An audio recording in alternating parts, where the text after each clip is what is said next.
All praises to the Most High YAHAWAH. Welcome, brothers and sisters. Shalom. It is good to be here. It is good. Today is a good day, brethren. It is good. It is good.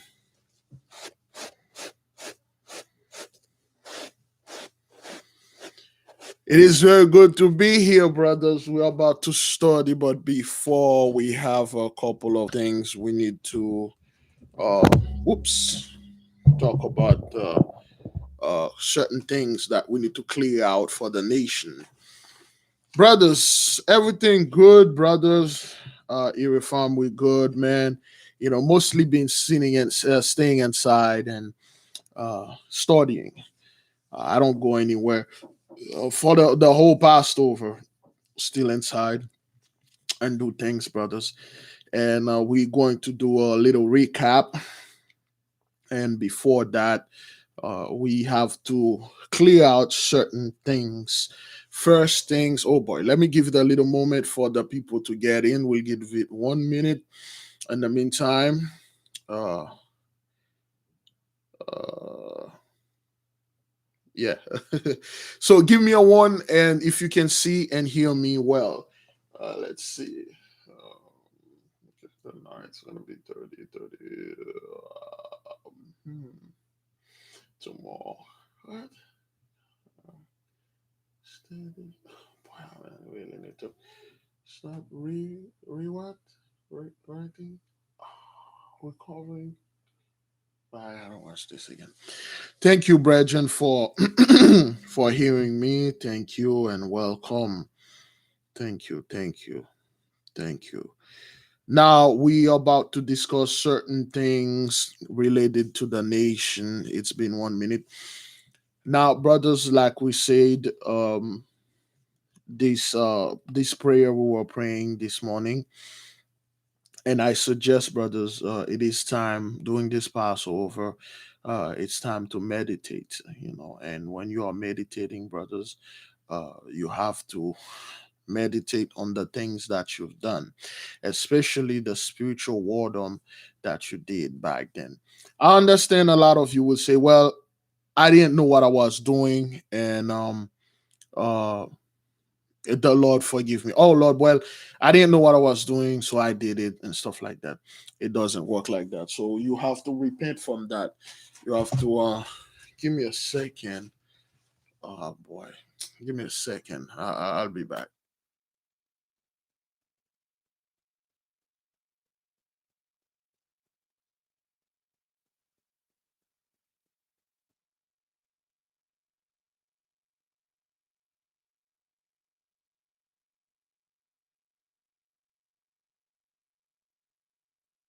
There you go. I keep forgetting this thing.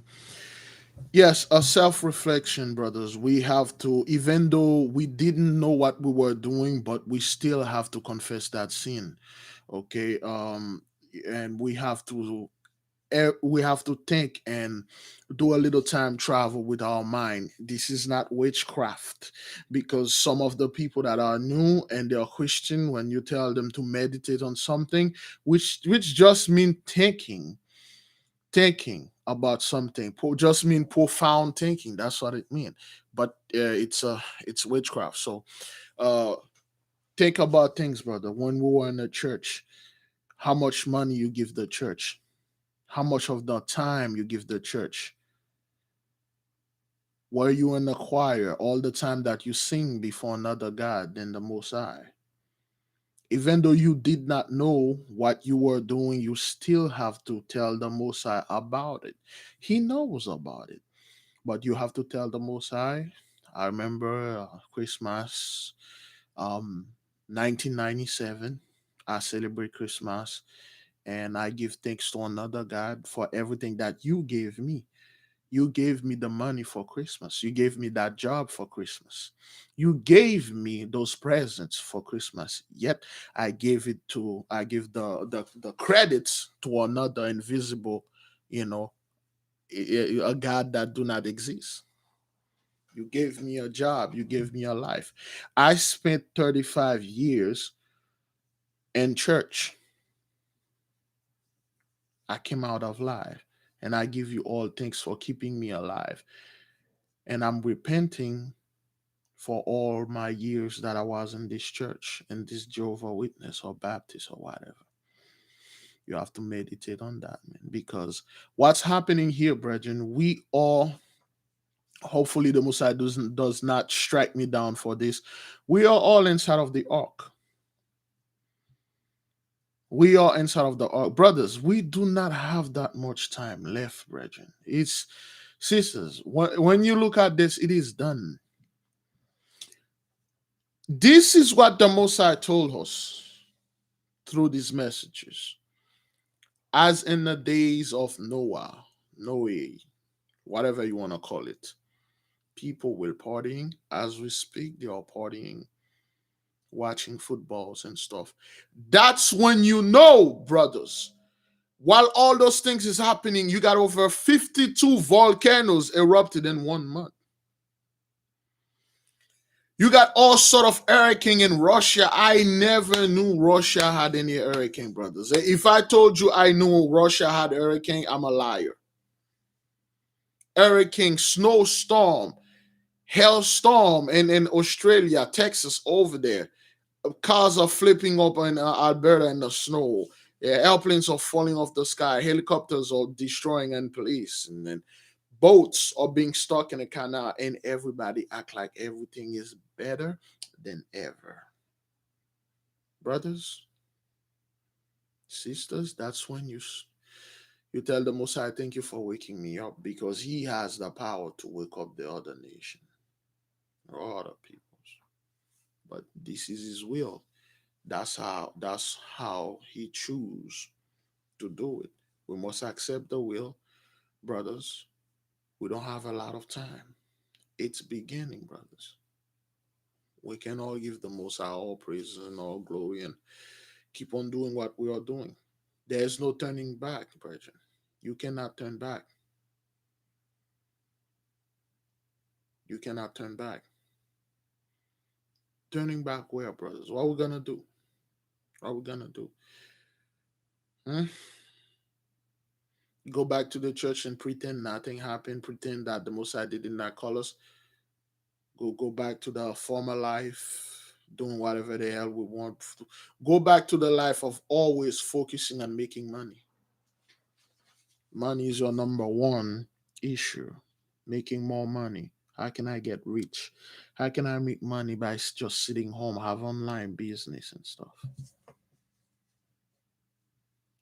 We can pretend that, brothers. I don't know about you, but I can. And I'm the biggest scumbag there is, but I can't do this, brothers.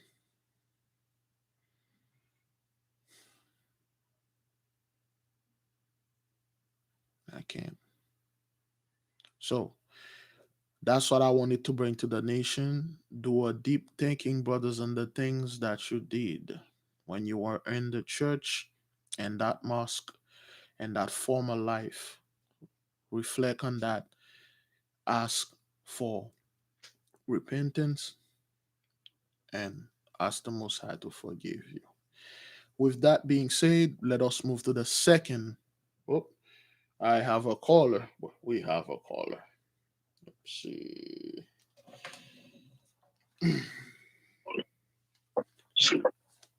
Hello? Hello, Brother Levi and family. Shalom, sister. Hello, Brother Levi and family. Yeah, you may have to mute your. Family. Yeah. I'm turning down my am I can you hear me? Yes, I can hear you, sister. What you have for the nation? Okay. I wanted to get this dream out to you before you started reading the Pillars of Fire. Go ahead, sister. Yeah. Okay. I dreamt that I picked up silver dollars out of the rain. It had rained, and I could see them. They were in lines, and so I was picking up the silver dollars, and I must have picked up about, I guess, 6 or 7 of them. I don't know what that means, but it was a good I felt good when I was picking them up. Okay, that's all that was that, and then you woke up. And then I woke up. Hmm. All right. Well, to me, this seems to be Genesis 15, verse 14, and it seems like the Most High is sending some type of abundance, whether it's in your household or in the storehouse of the nation. Anytime it's raining, raining mean blessing. The archangel Barkel, blessing, when the Most High is raining, it's sending you blessing, and you see you picking up silver. Silver is a form of monetary fund. Gold also. It's those are the Mhm. two form of money. So either the Most High is going to where you wait a minute, where you that sister that the primary miracle thing going on? Did you resolve that? Oh, I'm just. No, I called you once before and I had the dream about pouring champagne Mhm. on the ground. Yeah, those all are blessing and celebration with the ancestor, and things are finally over. Most Okay. likely, I don't know, but when it's raining, the archangel Barkel is blessing, and then the silver is some type of monetary fund, but that means Genesis 15, 14. I have a lot of people that sending me those type of dreams. They are Okay. finding money in their dreams. Like they are finding wealth in their dreams. So the most likely that's what that means, sister. You must pray and meditate on that. Ask the Most Mhm. High what it means, and it will Okay. confirm it to you. Okay. All right. All right. All praises. All praises. Shalom, sister. All right. May the King reign forever. It is good, brothers. It is good for the nation to have this type of dreams, and then things like that are good. It is good like this. So, brothers, the next talking about money. I think somebody. Oh, this channel is the backup channel, so it's monetized. So I believe somebody did give a super chat. Thank you, whoever this person is. I think I cannot. Let me see that is. Oh, Ahaya's love. All right then, Ahaya's love. Thank you. So this is my backup channel. That's the channel that I had for something else. The most I put it in my spirit, and then I had it, and then it's about something else. So my main channel is not Mother Rise. Okay. Thank you for the caller for bringing us this great news, this great joy. Okay. Thank you, beloved sister Shanita. I believe we have another phone call. Let's see. We're just waiting for the people to get in, brothers. Hello? Yes, brother. I just wanted to share something with you and the nation Go ahead, from one of brother. the Most High.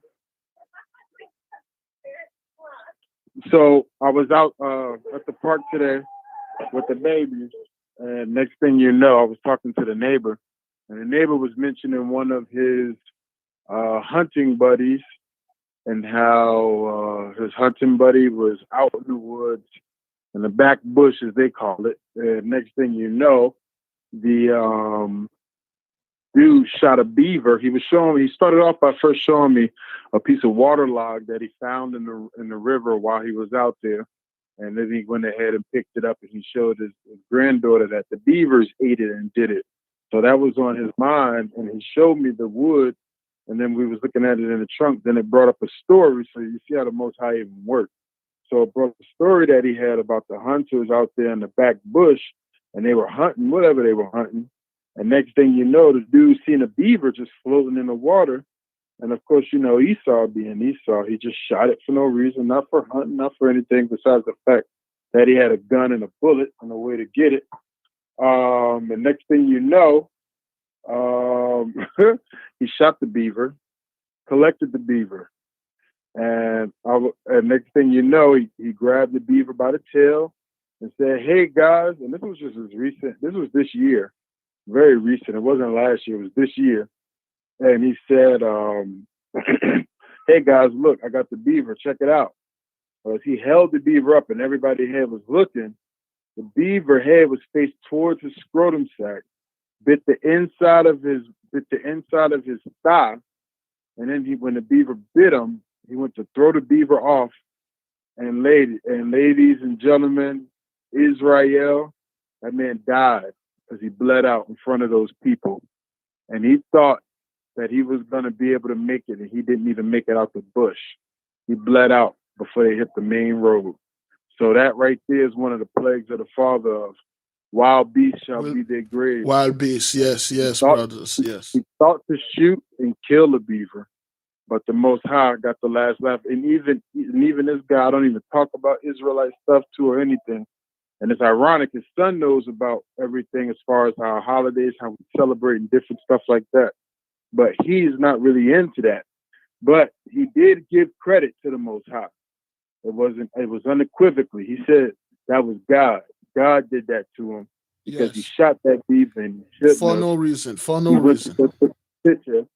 That's when the Most High struck him right there. So family, there's a lot of judgment that we really don't capture from TV or from news. But if you have eyes to see, then the Most High will show it to you. And if you have ears to hear, then the Most High will bring it to you. So I just wanted to share with the nation just something that I was shared with that I wanted to give to let you know that the Most High is not playing in these days. The judgment is swift upon the heathen, and the heathen may be lying to us. And this man of lawlessness and perdition is being revealed. But as we go ahead and give praise to the Father, we also got to give praise and let the Father know we give him thanks for even letting his prophecies be true and manifesting, even with people who don't know even about how he operates. So all praise to the Most High. Thank you, brothers. Shalom. Thank you so much for bringing us this. You know one thing, brother? With the whole story and then with the beaver didn't do anything to this guy. He just saw it and he want to kill it and he shoot it. Now, brothers, the beaver beat him in a very special part, in a very special place. I mean, not directly, but the beaver beat him and, where in a very special, the beaver beat him in an area where his third leg supposed to be. But brothers, you know another word, another term they use for beaver. And I'm not quite sure if you catching my drift here. Beaver, there's women has beaver. So the ironic, this is the most sense of humor. This guy shot the beaver, and then the beaver that he hold, and then the beaver beat him in the place that his third leg supposed to be. This is the most size. Let me get my whistle. This is the most I say. No more beaver for this guy. He ain't gonna get no more beaver. He kill him right there. No more cookie beavers. The beaver beat him off and he bled out right there. He bled out to death, brothers. This is one of the people he told to watch him. Oh. In front of him. When he threw the beaver, the guys told the story to him, like, dude, when he threw the beaver, the blood started spraying out of him. Oh. He bit the artery. The artery. He bit the main line. The main line. Yeah, the main line, the main vein. No more beaver for this guy, man. Anyway, thank you, brother. Thank you, man. And we about to... That was the last shot at a beaver that he'll ever take. That's the last shot. That's the last time this guy ever said, I'll take a shot at a beaver, and then that was it. All right. Shalom, brother. All right. May the king reign forever, brothers. That's the last shot this guy took at a beaver. No more. The Messiah took him out, brothers. We give the Messiah all praises for this, brothers. So many things are happening out there, brothers. So many things we're not aware of. They are happening, brethren. We give the Messiah all praises and all credits. All right? Now, brothers, for those of you who are taking the $5 challenge, did you make your deposit yesterday? Yesterday was Saturday, and it slipped out of my mind. So I make my deposit, which was $25. Did you make your deposit? Brothers and sisters, did you make your deposit if you were participating in the $5 challenge with us or $1 challenge? All praises to the Most High. Everybody, let's see. All right. Everybody that participated, I got at least 4 or 5 people here, 6, 7. Everybody make that deposit. Good. Now, with that being said, brethren, let us begin. This is, oops, okay. This is the pillar of fire, okay? This is the book that we're going to discuss. And it is about Joseph, excuse me, it was about, it's by Joseph Holt Ingram. He didn't write this book, okay? He just put it in order. There are a bunch of letters that go over years, or thousands of years ago, okay? Um, so he put them together. All right. Now, because of that, brothers, we read letter 1 and 2, and then letter 3 is over there in my other channel. So now we are going to recap what happened. So in letter 3, okay. Let's see what stopped right. Oh, why did I do this? Stop right here. Page 46. All right. So we start. This is letter 3, part 2. This is the Sesostris. He's the son of the queen of Phoenicia. The queen of Phoenicia is Epithia. Epithia sent his son Sesostris to Egypt to study. He's 28 years old, and he met with Remeses or Remeses. He met with Remeses. Remeses is 34 years old. So we already describe their encounterment. So they shake hand, they become friend. Remeses, Sesostris is a Phoenician. He met Remeses. Remeses is quote unquote an Egyptian, so to speak. And then Remeses become the older brother, and Sesostris become the little brother. Okay. Now, in letter 3, we find out that the Mosai used Eliezer, Abraham's servant. Eliezer make more money than the Pharaoh that was over there in Egypt. Eliezer come back, he died. They put Eliezer in a body. They put Eliezer's body in the museum. Now, for those of you who saw, I haven't made any videos in that, but there's in Egypt over there, they're making a parade. They are moving their capital from Cairo to another capital. So they are moving the Egyptians and the body. All of those bodies, brothers, remember the 12 shepherds, okay? The 12 shepherds, the 12 tribes, we rule Egypt. They did rule Egypt. So a lot of those pharaohs, Ramses and 4,000, so those were our people. Anytime, brothers, you saw any civilization were flourishing, and when you look at the background of the kings and queens, wait a minute, those are our people. Melchizedek rule, Abraham rule like a king, Isaac rule over them, Jacob rule, and all the 12 brothers, they rules. They didn't call them Jacob, Isaacs, or Judah, Levi, and stuff like that. They called them other name. Tutmosis, and all that stuff. Now, you understand, like anytime, brothers, you see any of those civilization in the back has some type of flourishment, it's two things. Whether we were ruling that place or they had us in slavery and we were building those things, or most of the time it's two things at once. And here, brothers, we have Moses, aka this guy, ruling and his people in slavery. So the Mosai, Egypt is so big and huge. Academically speaking, all the philosophers around the world are coming to Egypt to learn. Why? Because Abraham taught them. Who taught Abraham? Melchizedek. Who taught Melchizedek? Enoch. Who taught Enoch? Seth. Who taught Seth? Adam. Who taught Adam? The Most High Himself. So everything is transcending. It's all the same. Okay. Again, like we said, when Egypt, brothers, the true Egypt, not that Egypt over there in that third part.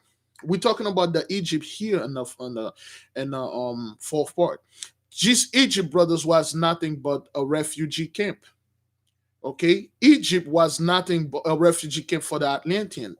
Okay, Egypt was a Guantanamo Bay. Egypt was like a offshoot of Atlantis. Those people that came and swagger jack Egypt, just like the people that came and swagger jack everything here in America and said, "Oh, they are Americans and stuff." Like, no, you're not. You didn't build anything here. So now, brothers, we are studying. We know Sesostris is over there in Egypt. He's met with Moses. Now he's about to meet the queen, and they build this stuff for Eliezer. And oops. Now, brothers, we have a conversation with. You're going to see. It's unbelievable. Every single time, brothers, those people are worshiping any type of God, it's always our God. But the problem is, brothers, Father did not build them to be a special people. The so-called true Egyptians, the native Egyptians, they are not a special people unto the Most High. They can, however, serve and pray unto the Most High, but they cannot properly serve the Most High. Only a special people that is special unto the Most High can do this. You're going to see here that the Egyptians did not worship those statues. They did not worship those idols. They had those idols as some type of connection to the Most High, but they could not worship the Most High. We're on page 37. They could not worship the Most High because it's in their nature to go astray. It's in their nature when they want to, for instance, brothers, what they explain in this book, this is a phone. You take this phone, you call a friend. You tell this friend, I need $50. I'm in a jam. That friend sent you $50, okay? And then you receive this $50 instead of for you to pick up the phone and call the friend, say, thank you, man, I received that. This $50 saved my life. No, you keep worshiping the phone. You keep saying, well, if I didn't have that phone, I would have to get that $50. The phone become your God. Now, what you're doing, you're using this phone trying to calling people, and then this phone you raise this phone above everything else. You did not take the fellow that give you the money. That's what the Egyptians were doing. Abraham brothers taught them how to properly worship the Most High. Remember, in the book of Lamech of Cain came to Jared he came into worship to learn how to worship the Most High. And Jared told him, Lamech, your bloodline is come from Cain. You cannot worship the Most High. And Lamech pleaded with him. He said, well, I will teach you, but you cannot do it. So Jared taught Lamech of Cain. There's two Lamech. There's Lamech of Seth, which is the father of Noah, and there's Lamech of Cain. Okay, there's two Lamech. Just like there's two Enoch. There's Enoch of Seth, which is in the heaven right now with the Messiah coming back. And there's that evil Enoch of the city of Nod.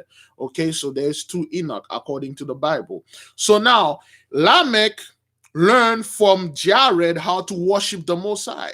He's been worshiping the Messiah for over 20 years. The Messiah never answered him. The Messiah never had respect unto him because of what Cain did. Cain never repented. Cain never truly repented. So because of the curse that was upon Cain and his descendant, Lamech could not serve the Messiah. However, Lamech went on 20 years as a priest in the Most High team. He went over with Jared when all the brothers, they were preaching. Lamech were telling people to bow down, don't do idolatry. And then he taught the people about the Messiah according to what Jared taught him. But Lamech is a very, very crafty man. Lamech was searching for a way he can swagger jack the Messiah. He was searching a way he can learn more and then take the Messiah power and call it his. That's what happened. So he was not a special people. The Messiah only got one special people. Those are the people that can properly worship him. And those people can teach other people to worship him. just like Abraham taught the Egyptians how to build the pyramids.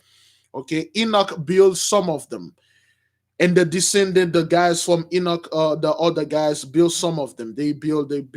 Abraham taught them how to build, how to read, and all that. All of those are our culture. Now, this is a conversation between Sesostris, which is a Phoenician, and Remeses, aka this guy, which is an Egyptian. So Sesostris is asking Remeses, yo, what is it with all those gods you guys have here look awful. They look scary, right? And then he's talking and to Remeses. We'll begin on page 37. Again, brothers, we're going to jump and jump and jump. So this is Sesostris talking. And this apartment I received Remeses, placing a seat by the window. I sat near him. For a moment he surveyed me with a close but courteous scrutiny, such as strangers irresistibly cast upon each other and after a first meeting. So Moses, Remeses, okay, Remeses and Sesostris, they sit together, but Sesostris is the stranger. He's the guy that just came into Egypt. So Remeses is looking at him, the way he was what. And then Remeses said, I hope you are at home here, noble Sesostris. He said, this is one of my palaces, but I have more than I can make use of, such as this bounty and affection of my mother. So Remeses, you saw in the previous video, brothers, you saw the glory, the beauty, the luxury of this palace. This palace belonged to Remeses, just like you read in the Throne of David, brothers. Even Joab, brothers, Joab has multiple palaces. Our people were so rich. The land was so vast and beautiful. When Arbaces came from Assyria with over 800 bodyguards, with camels, caravans, and stuff, and camels back then was known as Lamborghinis, with a bunch of horses and presents to marry the queen, for Belus to marry the queen of Egypt, Zailah, he brought those things unto Judea. Our people give Arbaces and all his 800 men a whole town by themselves, brothers. A whole town by themselves. This town have palaces all over. Those guys were living like king. They were just passing through our land, and we treat them like royalty. And ever since Arbaces set his eyes upon Adora, he never left. Did you know all those guys, they never went back home? They just stayed there. They mixed with our people. Because that's how the wealth that our people, had. A whole town. So now Remeses gives Sesostris a whole palace. He said, just stay here, just chill. All right. I have every comfort and luxury. This is Sesostris talking. Say, I have every luxury and comfort more than I desire. He told Remeses, yo, man, I'm good here, man. I have everything in here, so everything is good and stuff like that. And then Remeses looked at Sesostris and he said, and yet you have seen but a small portion of this kingdom, with a smile of pardonable pride. So Remeses is, kind of pride right here. He's a little prideful. Although On is the city of palaces and temples, for there is a temple to each of the 360 gods of our calendar year. Yet Memphis is true seat of our empire. We rule Egypt from Memphis. We worship the gods from On. This is very important, brothers. Sesostris and Remeses. Somebody type the name Sesostris for those of you that have the book, and Remeses. So now Sesostris start asking questions because he's a stranger.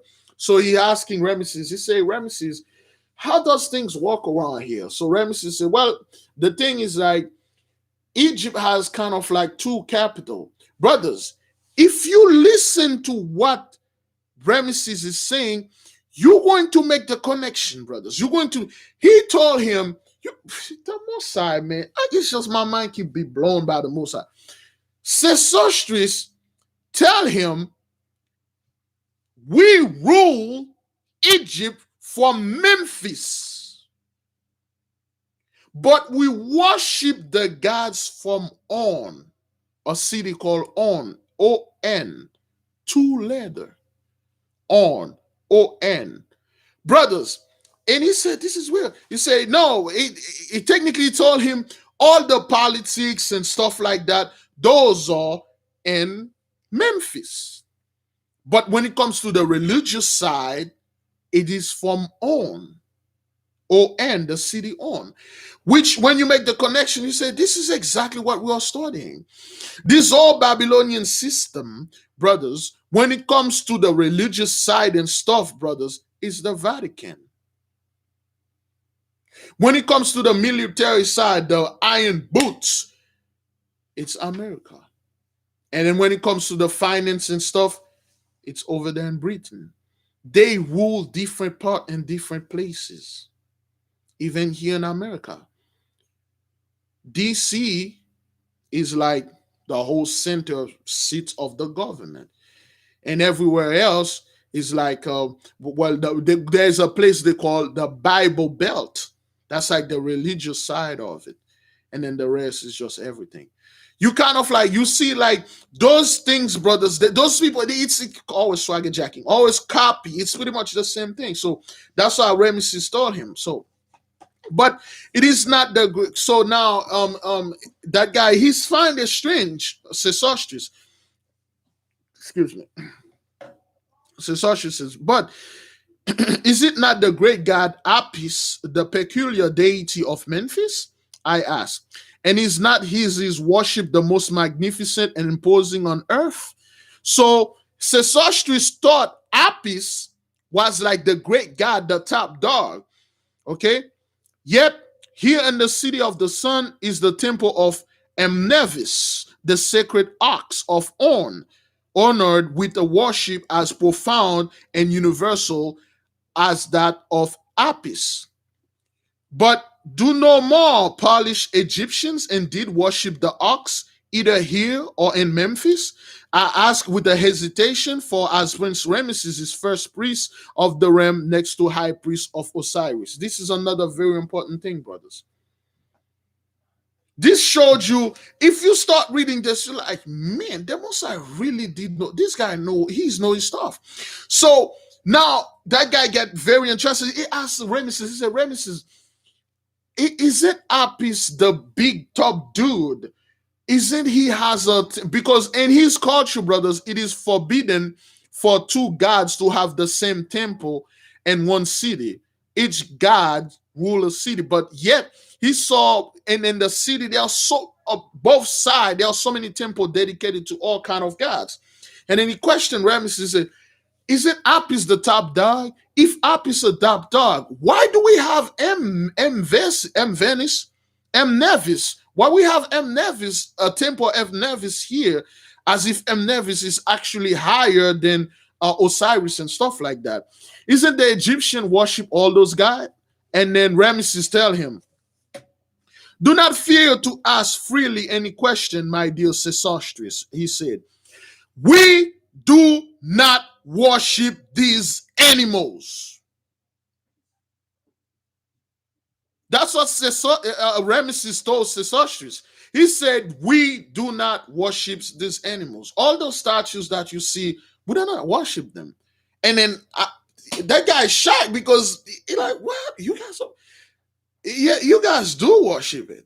He said, no, we do not worship those guys. And he said, they are but the embodiment of attributes under both of these gods at On and at Memphis. Osiris, the great Georges of men, is veiled. Define the word veil. V-E-I-L-E-D. Veiled. Let me see if I can type it for the people. Veiled. When something is veiled. The water. Remember now, brothers. Remember, Remeses is a priest. Not only a Remeses is a high priest, a priest, and he's also a soldier.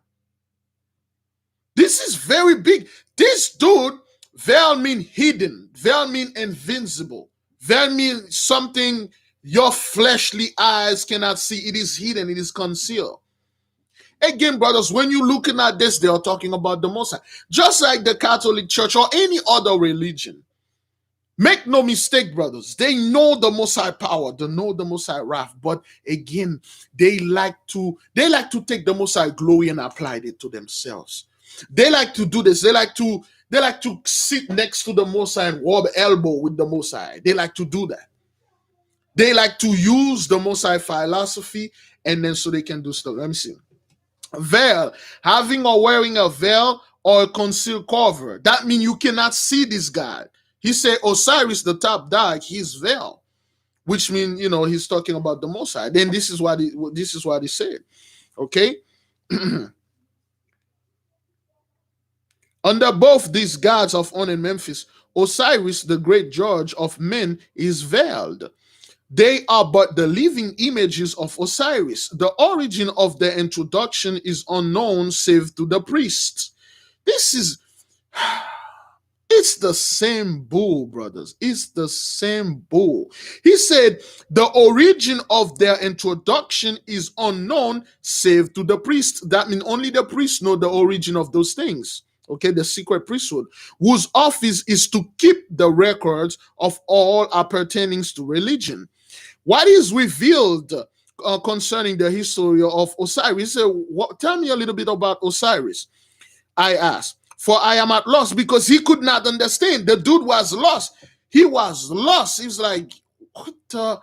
How you got? He technically told him, "Are you telling me there's one supreme God that rule all God?" Brothers, that's what Abraham taught the Egyptian. They taught them there is one supreme God that rule all things. But in order for Abraham or Enoch to teach those people, he has to use metaphor. He has to use, the Most High is strong. He's stronger than this oxen right now. See this ox over there? You see how strong it is? The Most High is stronger than 10,000 ox. So in order for Abraham to explain, he made the ox. He said, you see this ox and stuff. And then next thing you know, people start to get example of how strong the Most High is, because one man cannot fight an ox. And then instead of give the Most High praises, they keep worshiping that damn ox. Certain things, brothers, when you are when we are talking about certain subject, there are certain words you cannot say. We might start talking. We use this as a metaphor. We use cookies and oven and baking and milk as metaphor. But the little ones, certain people that don't know what we are talking, they think we literally talking about those things.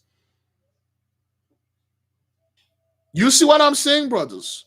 Certain things are metaphor. This is a metaphor. When we blow this, it can mean anything. It can mean funny. It can mean sad. It can mean something is grinding on each other. It can mean anything. Only the people that is truly knowing what's going on, they know what it is. But the little ones, they don't know that. Their mind are not developed to understand what we are talking about. But every single person here understand when we say something like that.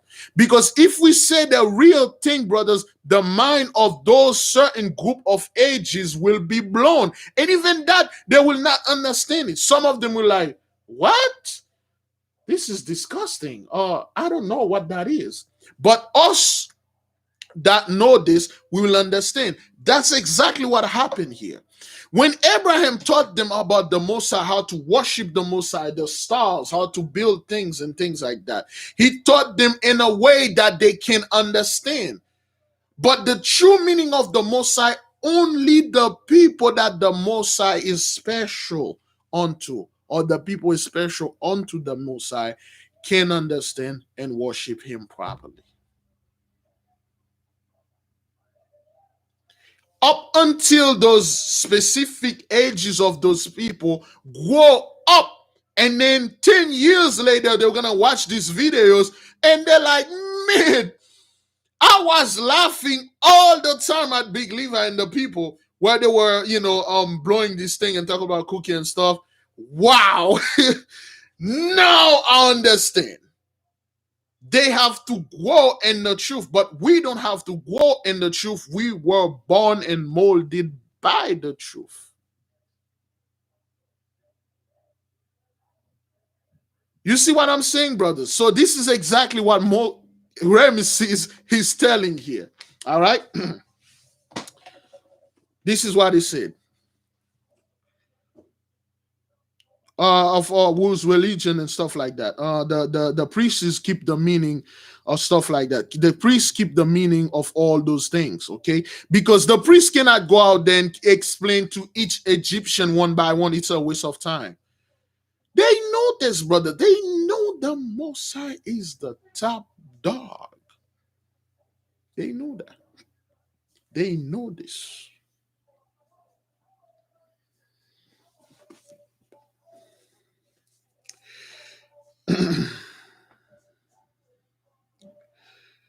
For I am at loss to understand the exact relation of a deity known over the world by name, but of whose worship little is understood, holds to Egypt and the other gods.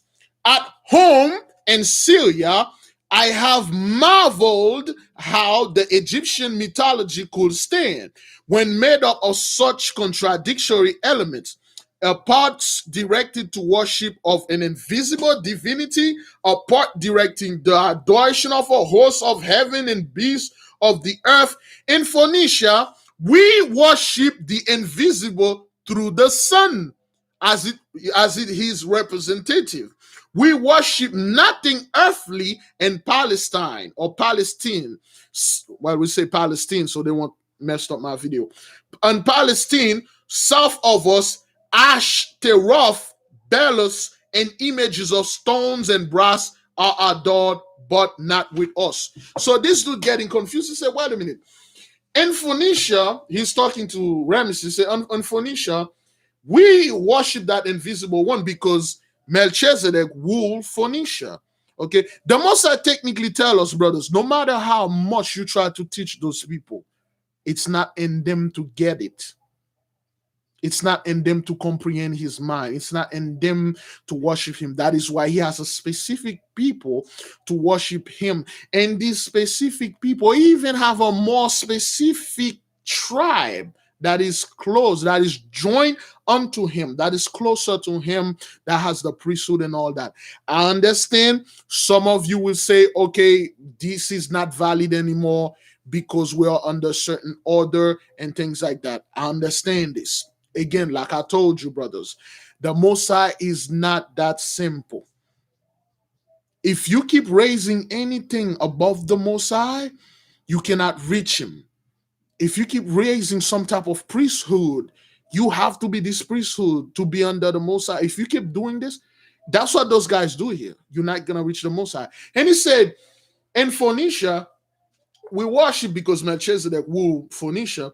He said, in Phoenicia, we worship the invisible one, but we worship him through the sun because the sun is the highest form of power they know.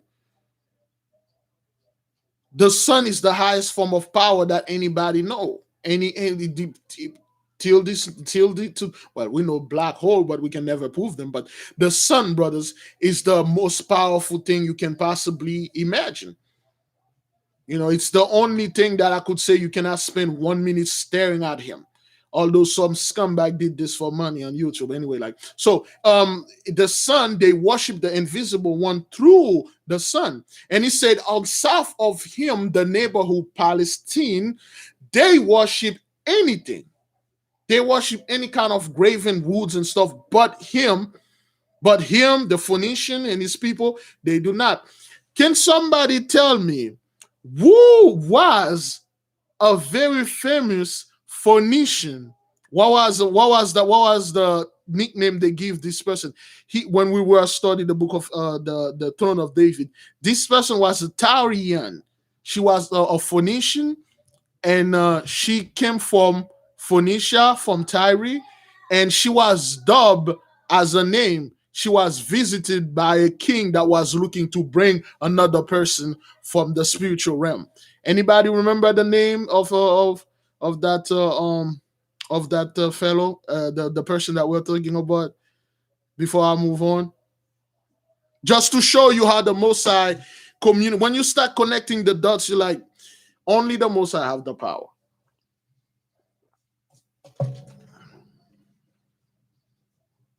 Really? No, nobody remember that? All right, well.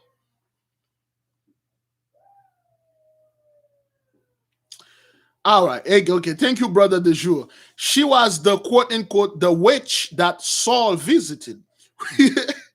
For those of you who remember, her name is they didn't give a name, but the title of her is the sorceress of Endor. Remember, the sorceress of Endor, she's a Phoenician. So she's coming from the same country that the prince Sesostris come from. Remember the whole ordeal what she was doing, all this dancing around, they were all garbage. She was a professional baker. She thought Saul and Doeg came in to buy some cookies. And then Saul said, nah, I got plenty of that at home. All I need to know, I need to bring somebody from the spiritual side, the spiritual realm. And what she used to do, brother, she used to do all this little dancing. Oh my God, I got the Holy Spirit is on me. Just like they do in the church. They will just drop on the ground and roll over. Oh my God, I got the Holy Spirit. The Holy Spirit tell me you need to give $30,000 in the tithe. That's what she was doing. But the moment she strike the thing, she say, appear, the Most High make it come real. The Most High make Samuel appear real unto them. And Samuel terrorized them. You know the whole story, man. You know the whole story. And after she asked Saul to forgive her, she said, Saul, I don't know what I was doing. I just do this to get a little money. I sold cookies and all that, but I'm sorry. I did not know if that was gonna work. And then Saul was so happy it did work. Saul understand the power come from the Most High. And then we now understand, brothers, those people have any type of power. Those so-called sorcerers out there, those Illuminati elites, they have no power. The Most High, certain things that they do, the Most High let them, tap into the power. They think they tap into the power of the Most High. And they're like, aha, I am the Most High. I did this. And then at the end, the Most High revealed to them, you didn't do anything. Yeah, she was traumatized. You need to watch this. She cried. The whole story was way too funny. It's like the Most High has a great sense of humor. The Most High has a great sense of humor. So in Phoenicia, in her country, they worship the Most High, so to speak, but they worship the Most High through the sun. Brothers and sisters, let me stop right here. I've been saying this over and over and again, brothers. It is extremely difficult to serve the Most High. It's not easy at all. Yeah, Doeg is still in the corner yelling. It's not easy to serve the Most High. Again, brothers, you're serving a God that do not talk the way you talk. Like this, I'm talking to you, you understand me. The Most High doesn't do this. The Most High, instead of the Most High to tell you something, he will tell you, Big Levi, heads up, Exodus coming. No, he sent DMX in the hospital. He sent sisters, vision, dreams, and then he coming into you and tell you this. You have to, brothers, your faith have to be gem for you to understand and even believe those type of things, brothers. For the Most High to tell you the 400 years is over, he could have just called an whole nation right there while we were talking there. Somebody called and then he said, I am the Most High. 400 years is up and stuff. Nope. He took a freaking 400 ship and stuck it in the canal. And then he told you it is done, it is over. For the Most High to send you another message, brothers. He had a dude go over there, kill a police officer, and get killed. So you know this dude name was Noah. The other dude name is killed was Evans Almighty, which means Noah, and telling you that he's bringing the flood. That's how it's extremely difficult to worship a God that don't talk like you like that. He only talk with sign. You know why? Because if the Most High ever utter his voice like he did, he's gonna show it on this book, like he did in the past, you will die. You will die. You can. The Most High is so holy, brethren. That's why I sent you things to dreams, to signs. All right, that's what that means. Let us move on. Whoop, boy, it started to get really hot in here. All right, riddle. This man speaking riddle, and only his children, brethren, only his children know what those riddle means. The Egyptians, through all their forms and by all their gods, adore the supreme infinite, my ancestors, said the prince. The history of our faith is briefly this, according to common tradition. Osiris, this is the history of Osiris, okay? Osiris was in the beginning the one Lord of war of all worlds, the Son of truth and the glory of his universe. He came up upon earth for the benefit of mankind. Before his coming, the ox and all other animals were wild and no service to men. So before Osiris get there, all the oxes and animals were wild. They were savages animals. They weren't docile and domesticated, which means their God is like, okay, so but then your gods did not created the animals, okay? So that's how the swagger jack the swagger jack the Most. So if Osiris have to come on earth to make animal domesticated, wow, really? I can do this. I can domesticate a cow, but anyway, the Nile was a terror to Egypt. Vegetation had the priest perish. He came as a manifesto of good and truth, as saith the great golden book and the all of books. He entered into all things and infused his life and good and used it in all. He bound the Nile to his banks by breasting his flood and subdue it. His spirits passed into the bull and all the cattle. So basically, Osiris is a god of one country. He did all those things in Egypt. He didn't go all over the world. He didn't be brothers. When you look at all the stuff, all those people, they really don't know anything about the Most High, as if the Most High creation. They can only tap in certain things, and then they will take those things and attribute it to one of their gods, like King Og did. Like King Og worshiped Baal, and another god, strikingly, unfortunately, named Mozart. Not like the Mozart in the Book of Remembrance, but another god named Mozart, because they like to copy our stuff. He came. Okay, we already read that. He tempered the heat of the sun and drew the poison from the moon. The earth became his bride under the name of Isis. Okay. Now we see there's a connection between YAHAWAH and the whole tribe. The earth become his bride, the name of Isis. So Isis is quote unquote the Holy Spirit, the earthly mother. All right. From again, brothers, I'm not saying that's what it is. I'm saying that's what they're trying to copy. Okay, for some people will wait on that and say, oh, Big Levi said we should worship Isis. That's not what I'm saying, because a lot of scumbag will send me emails saying like, this is why I never say Israel, because if you say Israel, you are worshiping three gods, Isis, Ra, and El. You simple, man. How simple are you? Just because you say the word Israel doesn't mean you are worshiping those gods. Don't you know those names are just like names? They use our stuff and then call it theirs. And people will say, Big Levi say, go worship Isis. No, I'm making the connection because those people like to take our stuff and call it theirs and then say, don't look at it.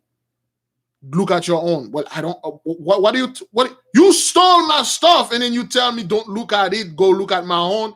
I have my own. You have it. You took it from me. Well.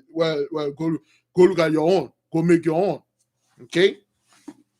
Full disclosure, full disclaimer. I'm not telling anybody to go worship anything out there.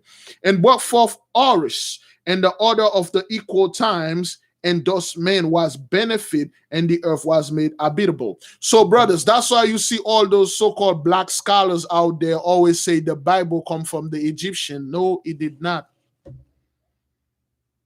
They always say the Bible is a copy of Horus and Isis, Osiris and stuff. No, it is not. In fact, it's the complete opposite. They copy from us because we taught them.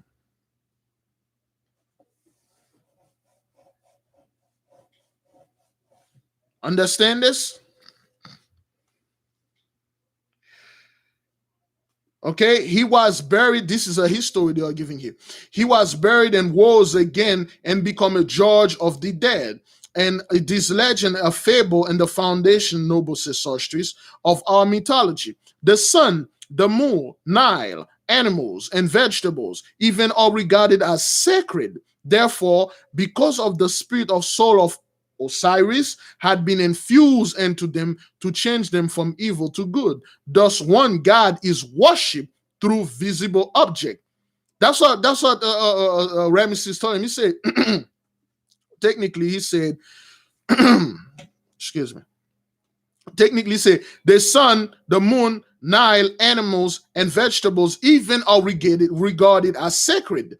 Therefore, because the spirit because the spirit or soul of Osiris, which they tried to say YAHAWAH, had been infused into them to change them from evil to good.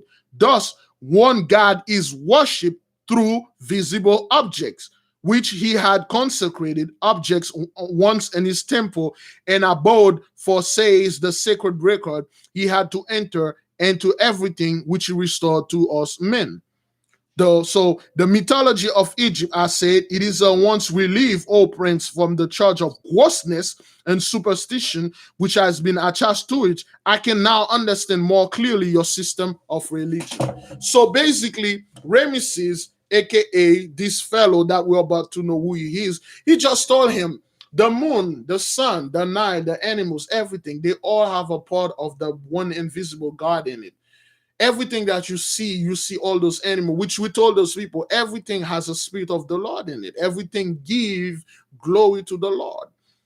He said all those things that you see around are sacred, even the animals.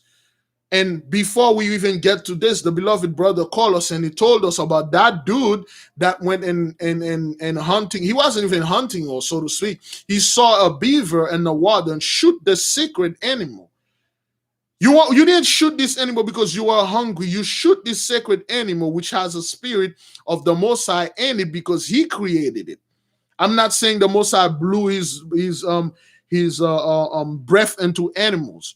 I'm saying He created them. Therefore, this is the Most High's animal. He did not give you the permission to kill it. So by killing the animal, you offended the Most High. So the most first part, and the Most High have it bite your third leg, so to speak. That's one last beaver you're going to shot and you die because you had no respect unto the Most High creation. That's why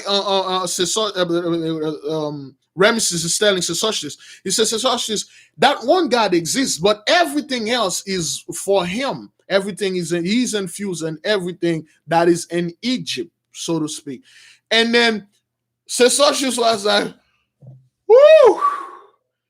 Thank God. You know what I mean? It's just your gods, all those statues look so awful. They look so grotesque and horrifying. Now I better understand your religion. Now, brothers, when you start seeing those things, you know those people swagger jactus. You know those people. Once you start seeing the beginning from Seth, from Adam, Eve, and all that, but you see like, wait, those people are swagger jacking. We taught those people those things. They didn't touch on anything. They want you to believe that the Egyptian taught the entire civilization. It taught the Greeks and stuff. And then you're like, okay, what happened before the Egyptian? We don't know. We don't know. Well, the Egyptian must have learned it somewhere else. Who taught them? All we know about Abraham, he had two sons and then he died. Abraham was a prince, he was a king, he was a master. He ruled over the earth as a king, just like Enoch. We taught those people. Sometimes the Most High taught other nation about him and give them records until our nation become mature enough and go take the record from those people. The Most High is grand. The Most High is great. All praises to him. All right. All right.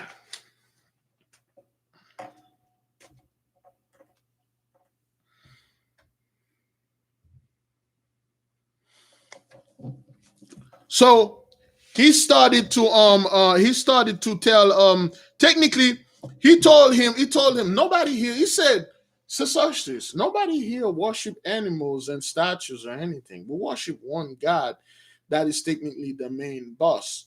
But he said, no kids around here, no children around here can tell you they ever see a being with a man body with the head of a crocodile. Say no, those are representation. Those are metaphor we use to explain the creation of the great creator.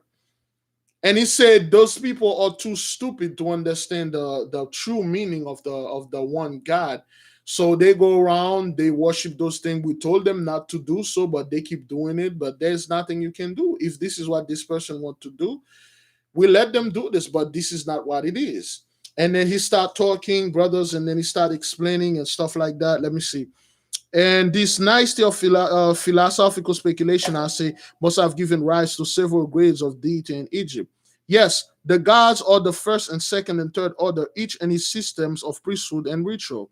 And all this, I see you give no divine honors to departed heroes.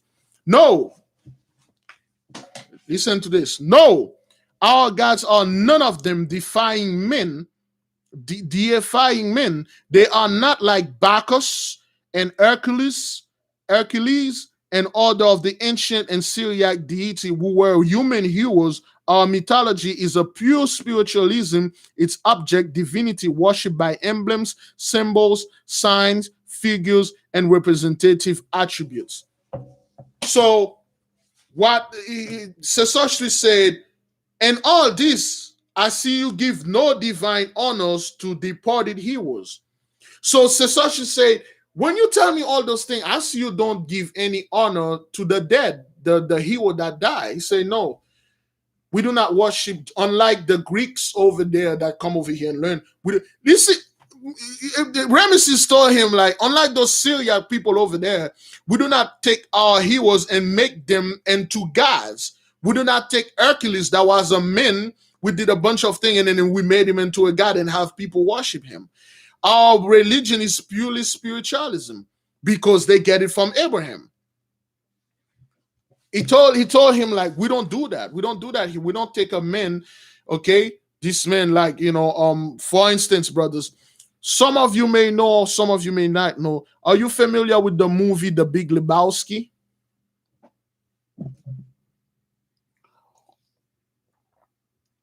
There's a movie called The Big Lebowski. In this movie, Lebowski, I can tell you right now, brothers, they worship this God. They have a religion called Lebowski, Lebowskism or Dudism. Yeah, they have a religion based on The Big Lebowski. For those of you who watch this movie, the Big Lebowski is a pretty good movie, brothers. Pretty good movie. A dude that, like, don't give a f about anything. He's lazy. He never really work. He doesn't want to work. And then you gotta follow a bunch of people that follow this guy, this movie, including, I love this movie when I was growing up. They build a religion around this movie. Star Wars got his own religion. So those are the people that look their heroes and make them into gods. There's a dude in India that actually make Trump into a god and worship it. And he died. We say we don't do that here, man. Everything that you see is a representation of the higher power that will worship. And then they claim the Most High, as is. Yeah. This movie come I think in the late 90s. Yeah, the Big Lebowski, Lebo WSKI. Yes, the Big Lebowski. Yeah, it's in Netflix. It's pretty much everywhere. Yeah, idolatry. He said we are not idolaters here.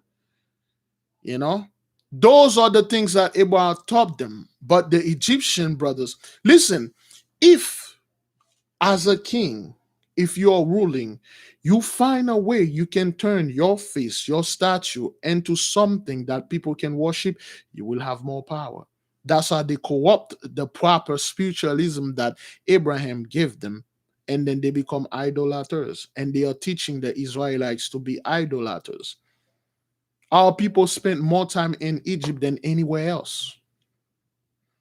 We become massive whore. That's what it was. Yeah, they trick the people. Some of those people are worshiping those guys. They have days. They have specific days in a year. They worship them. They worship this fellow. Okay, no, our gods and stuff like that. Yes, spiritualism and stuff. It is a pantheism then rather than polytheism. So they do not worship multiple god. The original religion. I remark. You speak justly, Sesostris. You said the figures of our gods which you see hewn in marble and painted on table, standing colossal monolith and the entrance of the city are but vicarious forms, not intended to be looked on upon as real divine personages. Not a child in Egypt believes that a being exists with the head of a bird drained to the human form, as the statue of Thoth, which old man Enoch, okay, with the ibis head in front of the temple or under the form of a cynocephalus, having the horns of the moon upon his head, or as the goddess Justice without a head, or a bird with the head of a woman, or God with a ram head, vulture head, or that of a hawk, like the deity Horus, or Anubis with the head of a dog. Why these unnatural forms were chosen as emblem of these gods, the priests fancifully explain, and perhaps in many cases, truly, they are all simply personification of divine's attributes. So he told him like all those gods what you're seeing, they are not gods. These just like metaphor representation of things because they didn't have I'm assuming they didn't have TV back then. Over here, brothers, listen, this is what Remeses told him, brothers. A lot of you, if not all of you, watch quote unquote at least one movie depicting an event in the Bible. There's a specific movie out there, brothers. It is called Passion of the Christ. Now, in this movie, brothers, Passion of the Christ, there's this dude that play quote unquote Jesus Christ as we know him as YAHAWAH. Did you know this dude is being worshipped as the true Jesus, as the true YAHAWAH? Did you know when that dude goes somewhere in other country, they worship him? I forgot the actor that played him. He told them, I am not the true Jesus. I'm just an actor. But those people believe he is the true Jesus. Now, the people that make the movie, their intention, well, maybe their intention was what it was, but the people that make this movie, their intention is not to make this, so to speak, this is not the real Jesus that they have. Their intention was to pass a message, not the Mel Gibson one. What not the Mel Gibson? But that Mel Gibson one was too brutal. That one was way too brutal. I'm talking about the one that came out in the 80s or late 90s. The dude that looked exactly like Cesar Borgia.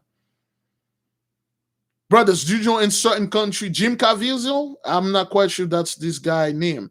They worship him. They thought he's the real Jesus. As a kid, when I saw this movie, I thought he was the real Jesus. Okay? A lot of people in other country, third world country, especially in Africa and India, they believe this guy is the true Jesus. And they believe Jesus somewhat, Yahushua is white because they saw the movie. To them here, movie actors are real gods. This is the same thing that was happening thousands of years ago.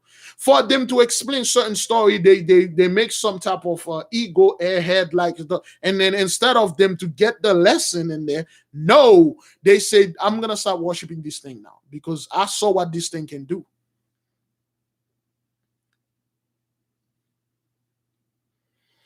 That's what happened, brothers. They start worshiping those people and those movies because they believed they were the true people back then. This is what most Remeses told the fellow. You know, Remeses say, if you see one of those people worship, those people are so stupid. We keep telling them this is not real. It's just a representation of a metaphor. It's just something that shows you only certain people that have the mindset to comprehend and connect it to the higher power, which is the Most High. Certain people will never get it because they weren't built for that. Yeah, he stopped acting, sister. He was so pissed about it. He humbled himself. He stopped acting. He said, I am not Jesus. The people say, yes, you are, and we will worship you to death. You will save us. He said, no, I am not Jesus. They worship this guy. Everywhere he go, he tell them no. He changed his facial feature.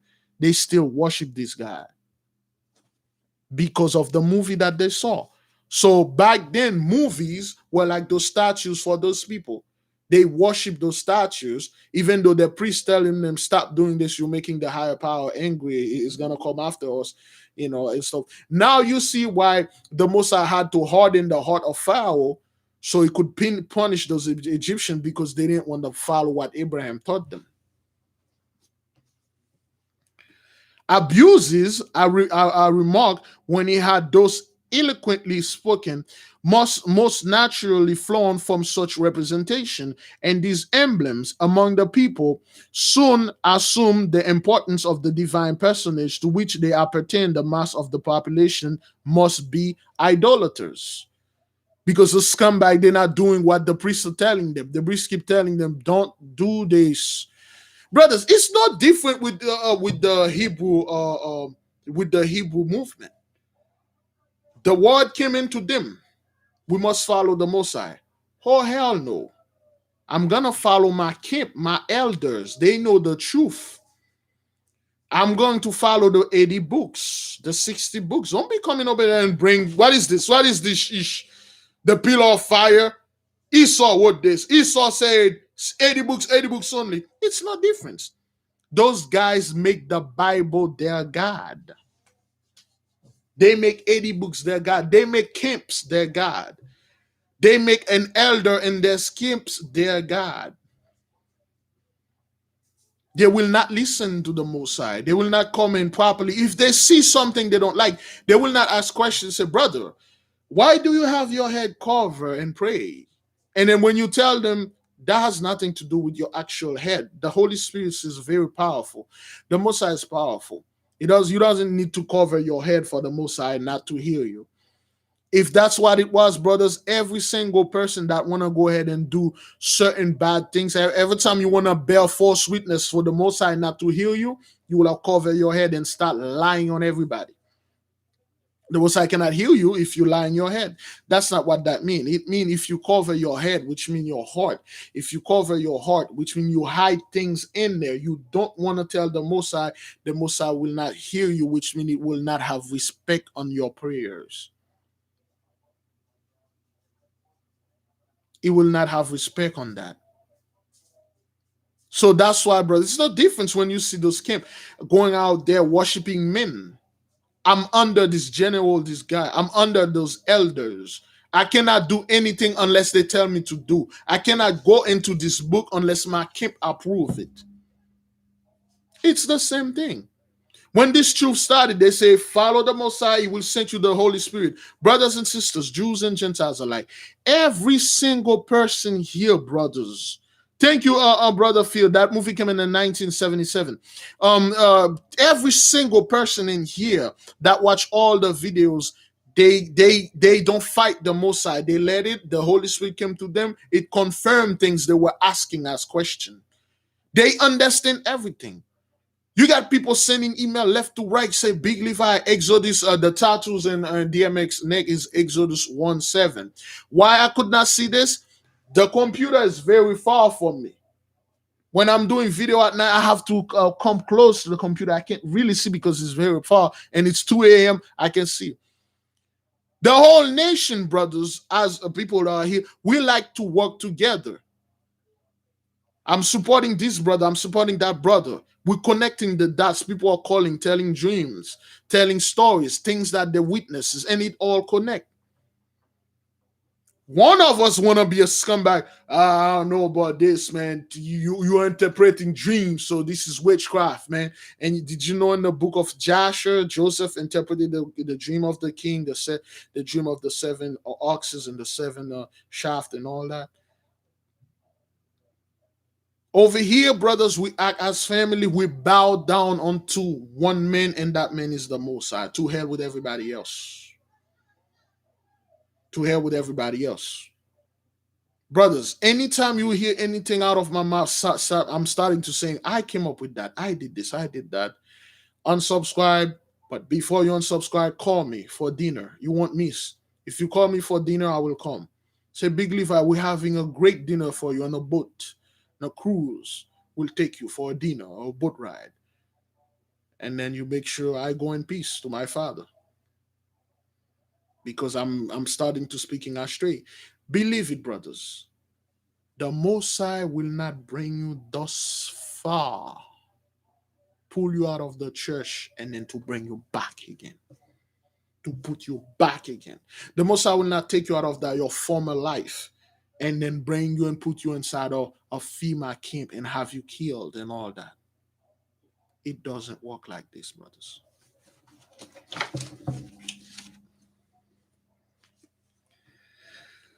You speak truly. They are the distinction between the images of the idea which is represented is to start subtle for the ignorant. You see, this is what.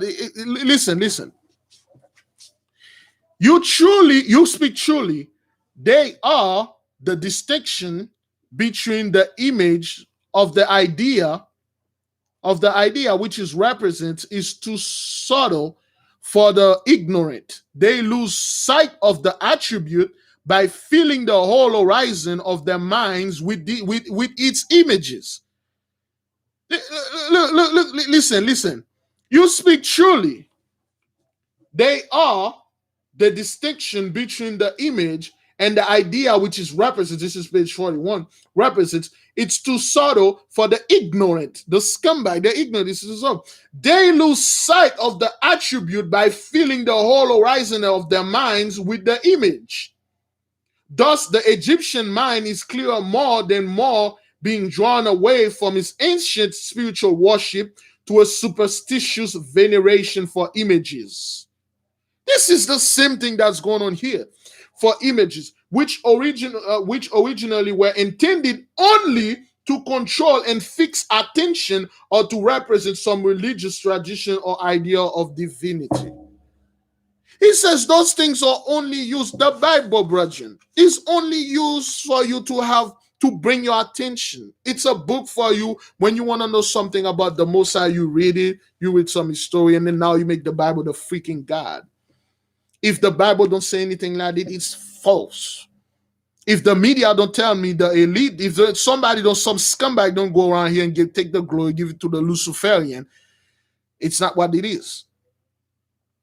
That's what he says. He said those scumbag people, those ignorant, they made those images, everything in the mind. It was only made for them to keep attention, to be fixed upon the Most High.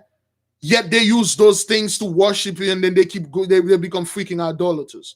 Now you understand why the Most High had to bring all that stuff upon Egypt, because the scumbag Abraham taught them instead of they teach the children of Israel and stuff like that, and then they do all the scumbaggery with it. Yeah, it's the same thing that's going on today, and everybody got the whole truth. I keep telling people, I have the whole truth if you got enough money. And I keep telling people, you want the whole truth, sir? Yeah, I want that 401k, that money and stuff, and I will give you the whole truth. Excuse me. Are not Apis the sacred bull at Memphis and Nevis at unregarded as gods? I ask. Only as the soul, only as the soul of Osiris. The bull is the most powerful animal in all Egypt, and hence a type of the deity, but their subject, my dear Sesostris, excuse me, added the prince with a fine look of friendship.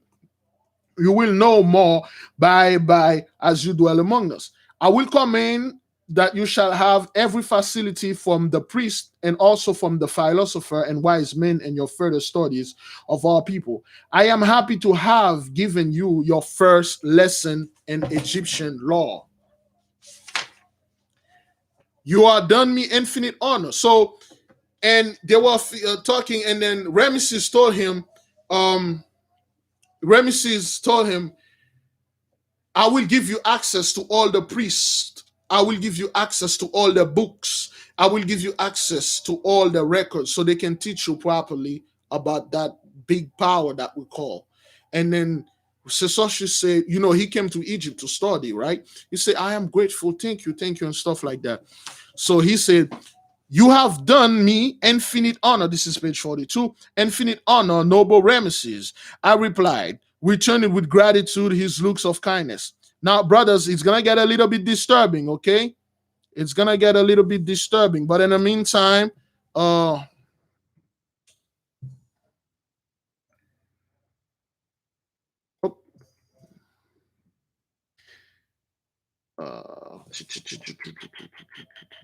define this word. Define this word. We're going to get to this. It's going to be a little bit disturbing, but define this word, okay? You have done me infinite honor, noble Remeses, I reply, returning with the gratitude his looks or the kindness. I hope before long, so to profit by your information as to understand your ancient system of religion. From what you have said, I perceive that it stands above all others on earth. You see what it says? You say your religion is the best, it stands above all. Okay? Proudly arrogant. Okay? This word utterly, proudly and arrogant. That's what it means. Okay? Above all others on earth, rightly interpreted, and before its spiritual essence, our worship in Phoenicia, which is chiefly a union of idolatry and Sabaeanism, is pure materialism. Now, Sesostris starts saying, wait a minute, our people over there in Phoenicia, they went off. Now he told Remeses that our religion over there is a mixture of materialism and idolatry. We effed up. We effed off. So you understand now, wait a minute. If I want to achieve apex of any power, I must start worshiping that one God.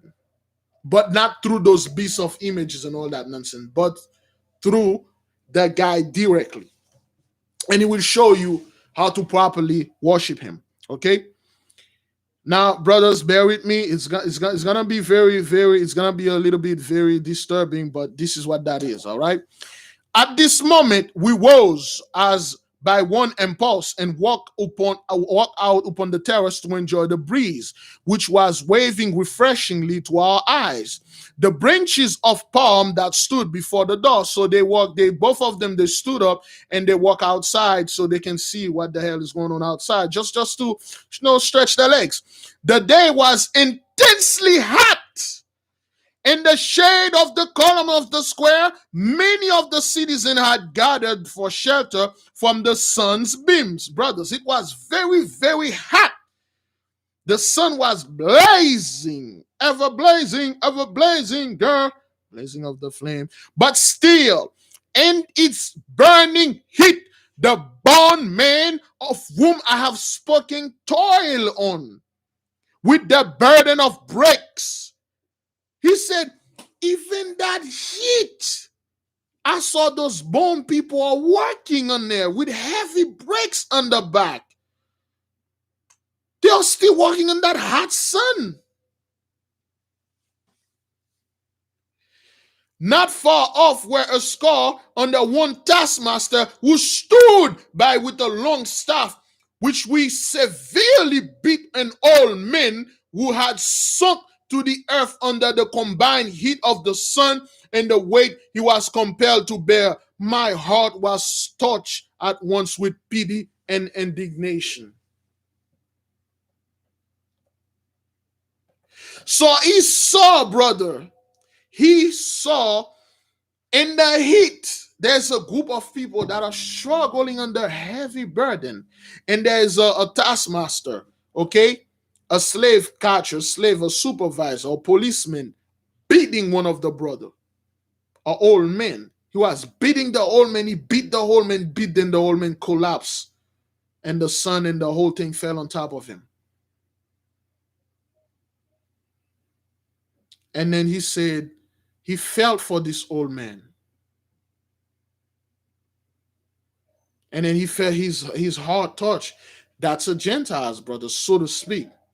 He's a Gentiles. When he saw this, what happened to one of these people, and then he could not understand why they are big. This is, he never seen, brothers, they never had this type of slavery anywhere in this world. They never had. He like, who are those people? And why are they all being treated this way? And Remeses turned proudly, haughtily, with a proud look. He said, those are Hebrews. They are nothing. And he said, Hebrews? I never heard Hebrews. What is a Hebrew? And then Remeses, what, you never heard of Hebrews? What? We don't have time for this. Those people are nothing. We are the king here. Those people are nothing. Anytime we have time, I will explain to you who are those Hebrews. Okay? He said, what unhappy people are these, O prince, I said, who endure such heavy labor? Hebrews, he answered utterly and indifferently. Hast thou not heard of these bound slaves of our land? They have been in Egypt several generations. They built our cities, our walls, our canals. They number 2 millions and are the hereditary slaves of the Pharaoh. To what circumstances do they owe their captivity, I ask? If it ill will interest you, my sesortress, he said, I will, another related the story, the history. I will gratify it. It will gratify me to listen to it, I answer. I am struck with the Syriac cast of their future. Indeed, they originally come from Syria. Do they preserve still the lineage of their countries? Strikingly so. We now walked to the noble terrace together, while he pointed out to me the prospect from it, and view was one half of the city, and the dark lake of the dead, of which I will speak hereafter, the avenues of sphinxes, the gigantic gateways of pylons and obelisks, and the river, and the mighty Nile itself flowing like an ever-lifting sea amid the fairer scenery of earth. Reposing upon its bosom like a gigantic floating garden was visible the noble Isle of Rhoda, decked with gorgeous palaces, one of which said Remeses is the favorite home of his royal mother. This is the end of letter 4. This is the end of letter 4. So now Sesostris know who those people are. Give me a second.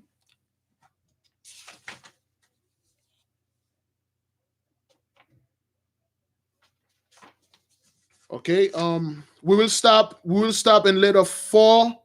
This is the end of letter 3. We will stop in letter 4 in the middle to reveal an identity of this guy, okay? To reveal the identity, okay? Now, the next day, Remeses come back. And then Remeses told Sesostris it is time to meet his mother. And then Sesostris is putting his clothes in, and then we will stop. I clasped the cloak of Tyrian purple, embroidered by the hands of the fair princess Tamonda.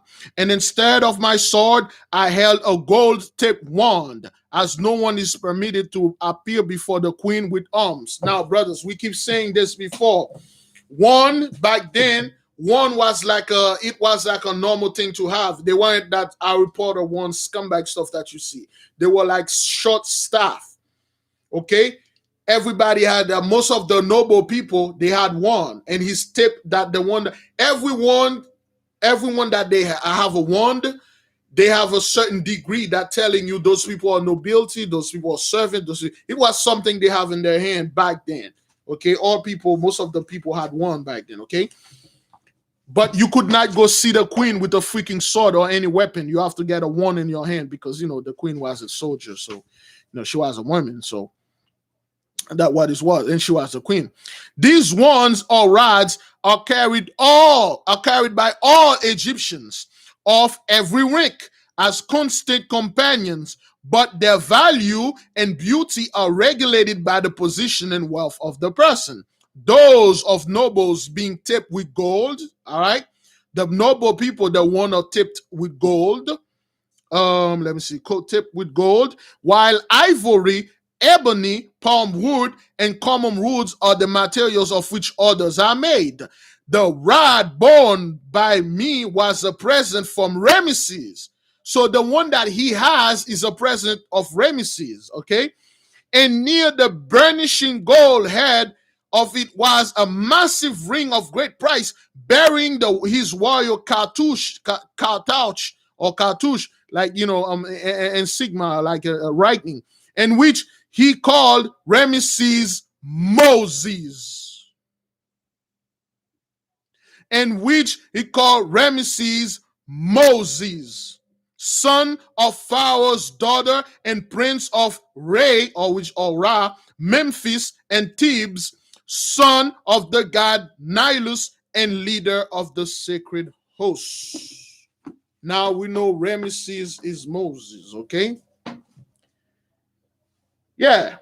So Moses he was 34 years old. He was a warrior, he was a priest. And then when he saw they were beating those people, and that guy feel for those people, he said, who are those people? He said, those are Hebrews. Those are Hebrews. Those are nobody. At that time, brothers, you understand, he didn't know he was those people. We're going to stop here in later 4, and we will pick up tomorrow. Let us elaborate. Brethren, yeah, Moses was a massive coon because in one way Moses was a coon because he didn't know. The coon out there know our people. They know everything is wrong. They still doing it. Moses did not know. Moses thought he was one of them. His name was Remeses back then. Okay, he didn't know. But it will be revealed unto him, brethren. It will be revealed unto him. The Most High will soften his heart.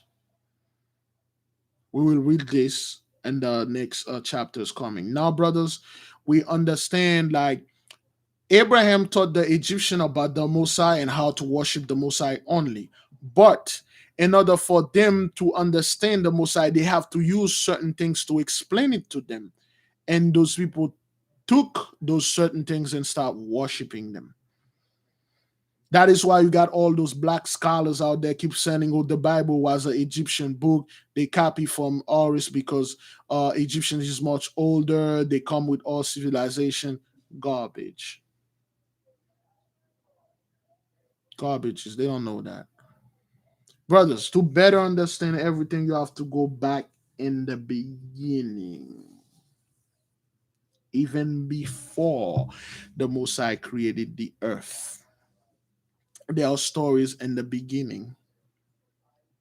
Even the Most High created the earth. He foresaw that, quote unquote, this backwarded angel will plant a tree in the midst of the garden. It will plant a horrible tree in the midst of the garden. The Most High foreseen it. But the Most High let it happen so he can bring everything back to normal. There was a war back then. Those books they go into a lot of stuff, but they are kind of too heavy, so I don't want to bring them in because there will be too much. What? Are you serious? Damn. Yeah. There are so many stories before that, brothers.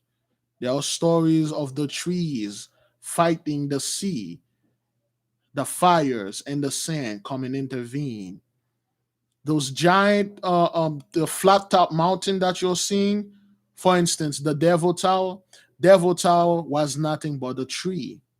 It was those giant trees. The Messiah foreseen that he was going to send the flood.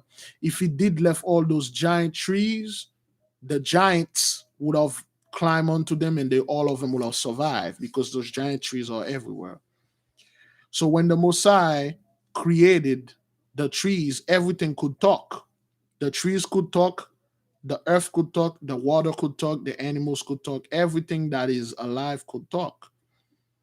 So the sea saw the land. The seas look around, they say, we are very big. We need more land. And the sea talk to each other, to all the rivers. They say, let us go to the land and overtake the land and occupy them. And the trees look at themselves and say, we are so tall. We almost reaching God. Let us take more land for ourselves. And some of the trees say, let it go to the sea and took the sea part and become more over there. So now the sea and the trees were going at war and they can talk. And then while they were going at war, the Mosai saw that and the Mosai sent two angels in the midst of them. The Mosai sent the fire to the trees, which stopped the trees, and he sent the sand to the ocean to stop the ocean.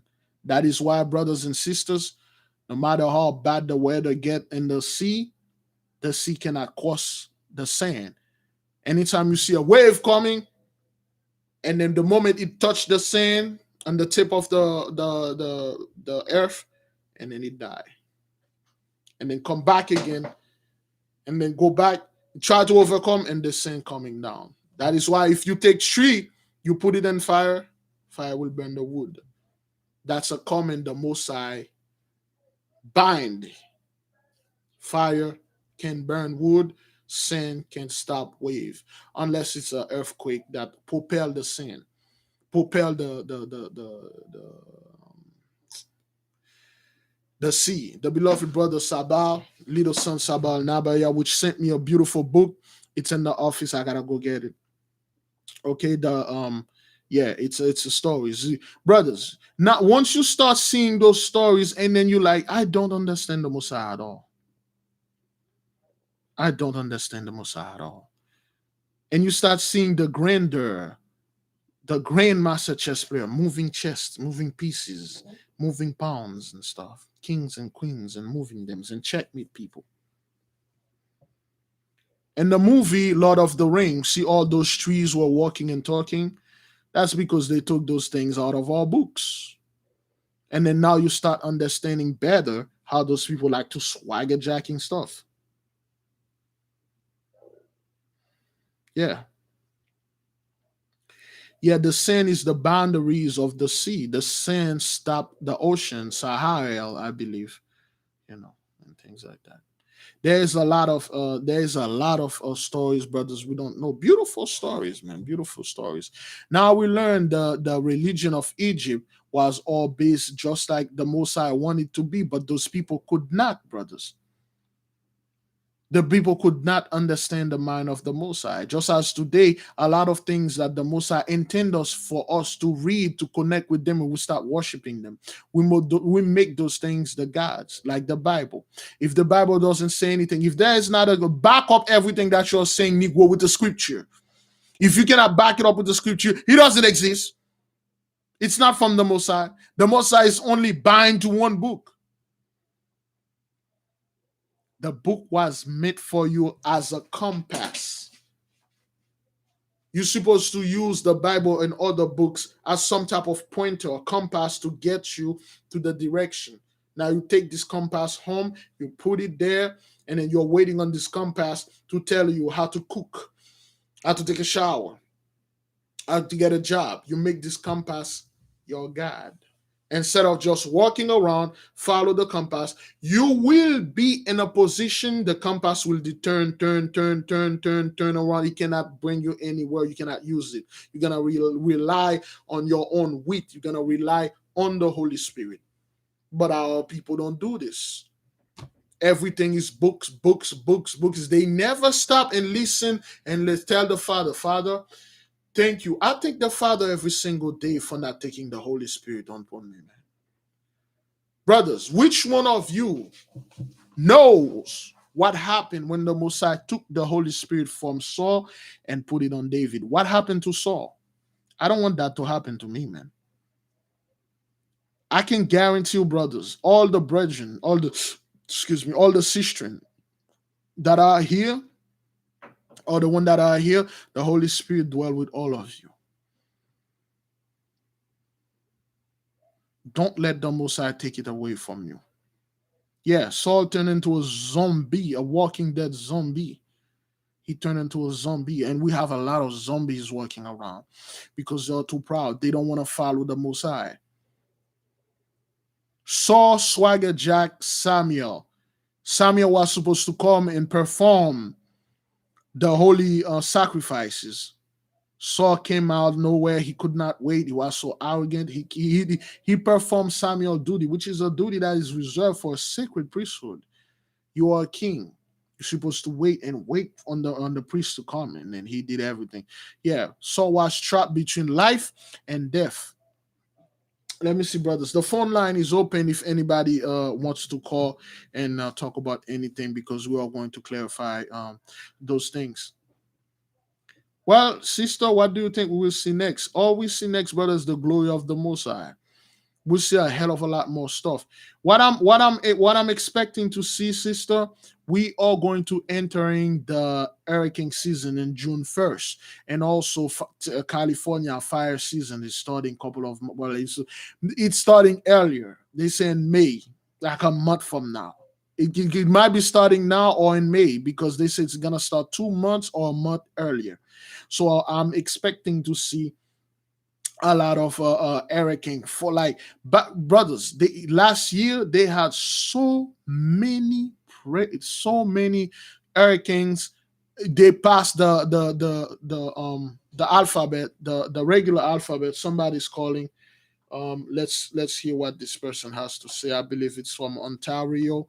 I'm not quite sure if it's the Ontario Canada or the Ontario in California. Oh, hello.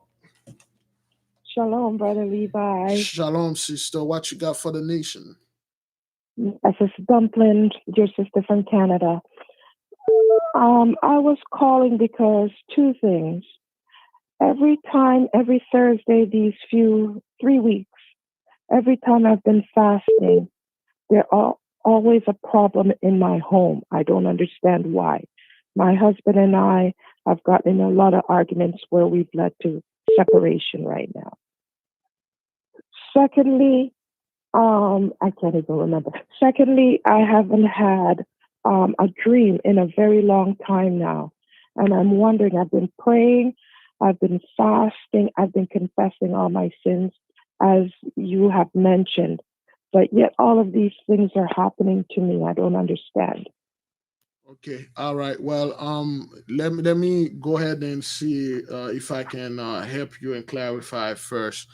Uh, clarify first on everything that happened. So, between you and your husband, you never did have this problem before with your husband. We've had problems in the past, Mm-hmm. yes, but it has gotten worse where it has led to a total separation where my children and I are leaving him. Okay, so is your husband in the truth like you are? I believe he was, but right now I'm really very skeptical about that. Hmm. This is one of the things. So you said it happened every Thursday, or it happened nonstop, or No, it's been happening every Thursday as I'm fasting.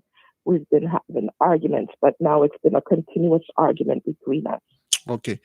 Now, from what you tell me and us, I can tell you, are you aware that there's a lot of are you aware there's a lot of people, they behave in a way that would appease to you, but deep down in the heart, it's not uncovered, it is covered. And deep down in the heart, they really don't want anything to do with the Most High. They just do it because they want something to go right. But now, once you start fasting and a lot of empty vessels, it's demons gonna jump in them, and then there will be attacks. So what it is, like we told the people, this is you will have spiritual attack, you will have a heavy attack, you will have argument. Do not engage in them, because those are the thing that happen, because they see empty vessel, and then they will jump on them. And then again, doing this fast, sister, is called a day of repentance and purification.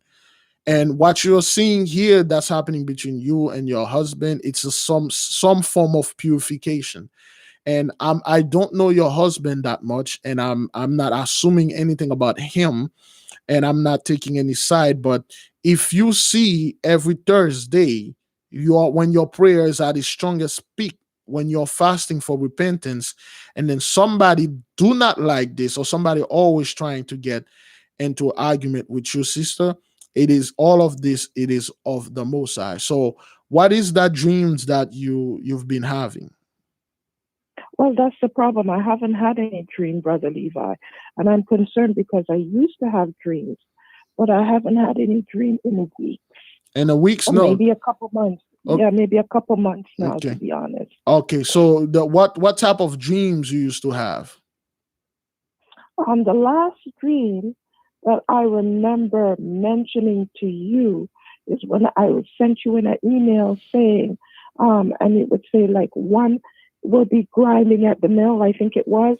So one would be taken and the other would be left behind. Sister, sister, believe I did told you the meaning of that dream, and it was frightening to me. I did told you, sister. Didn't I write the meaning? I told you, sis. You said this thing, and I told you I don't want to say anything on live, but I told you, sister, one's going to be taken, one's going to be leaving, sister. It is not up to us. Just let the Most High do his thing.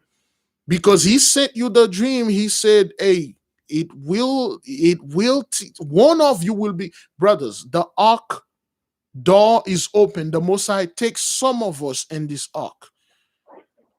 And sister, I'm not saying anything between you and your husband or anything like that. Let the Holy Spirit guide you. Let the Holy Spirit telling you, and she will. Even before, when you said that was, brothers, I said this multiple times. I had 3 women. I had 2 women and 1 man. These sisters included in these, brothers. All 3 sent me a message. One sister says she went into an hospital with her husband. Both of them went in there. She came out. He didn't come out. Her husband sent me, say, we went to a hospital. Okay. My wife stayed. I came out. This sister explained me of the dream, and then I told, hey man, if this was that, it is what it is. We cannot fight this. If the Most High say this is what it is, or we can say we give him all praises, unless the Most High wants to go ahead and teach this person a lesson and then brought this person into the ark again. Because that's what this dream was. That's why you don't have any dreams anymore, because the Most High put you at peace. He doesn't send you any more dreams, because that's what it was. So yeah, that's what it was, sister. But fear not. I said, again, sister, I don't want to go too deep, but is this the argument about like certain minor stuff, or is it like something that is persistent, like some big deal? Is it a small deal, or is it a big deal? These are big things, Brother Levi. Okay. Things that he would not leave in the past. These are things that he keep on bringing up in the present, and my children have been around it to hear it. Exactly. So that means there was a grudge holding there. Somebody holding a grudge. If a person keep bringing the past, and saying this and this and that. There was a grudge. There's something that needed to be released on this person. I had multiple problem with family and people, wives and stuff in the past. They did things. I forgive, what they did because it wasn't up to me, and then I move it on. I hold no grudges against them. Okay, I confess to the Most High and stuff like that. But sis, this is all in the Most High's hand, because the Most High is clearly, he's telling you and sending you the stuff, because I didn't want to go into details about this, but this is all of the Most High. Satan is not doing this. Baby, what is this?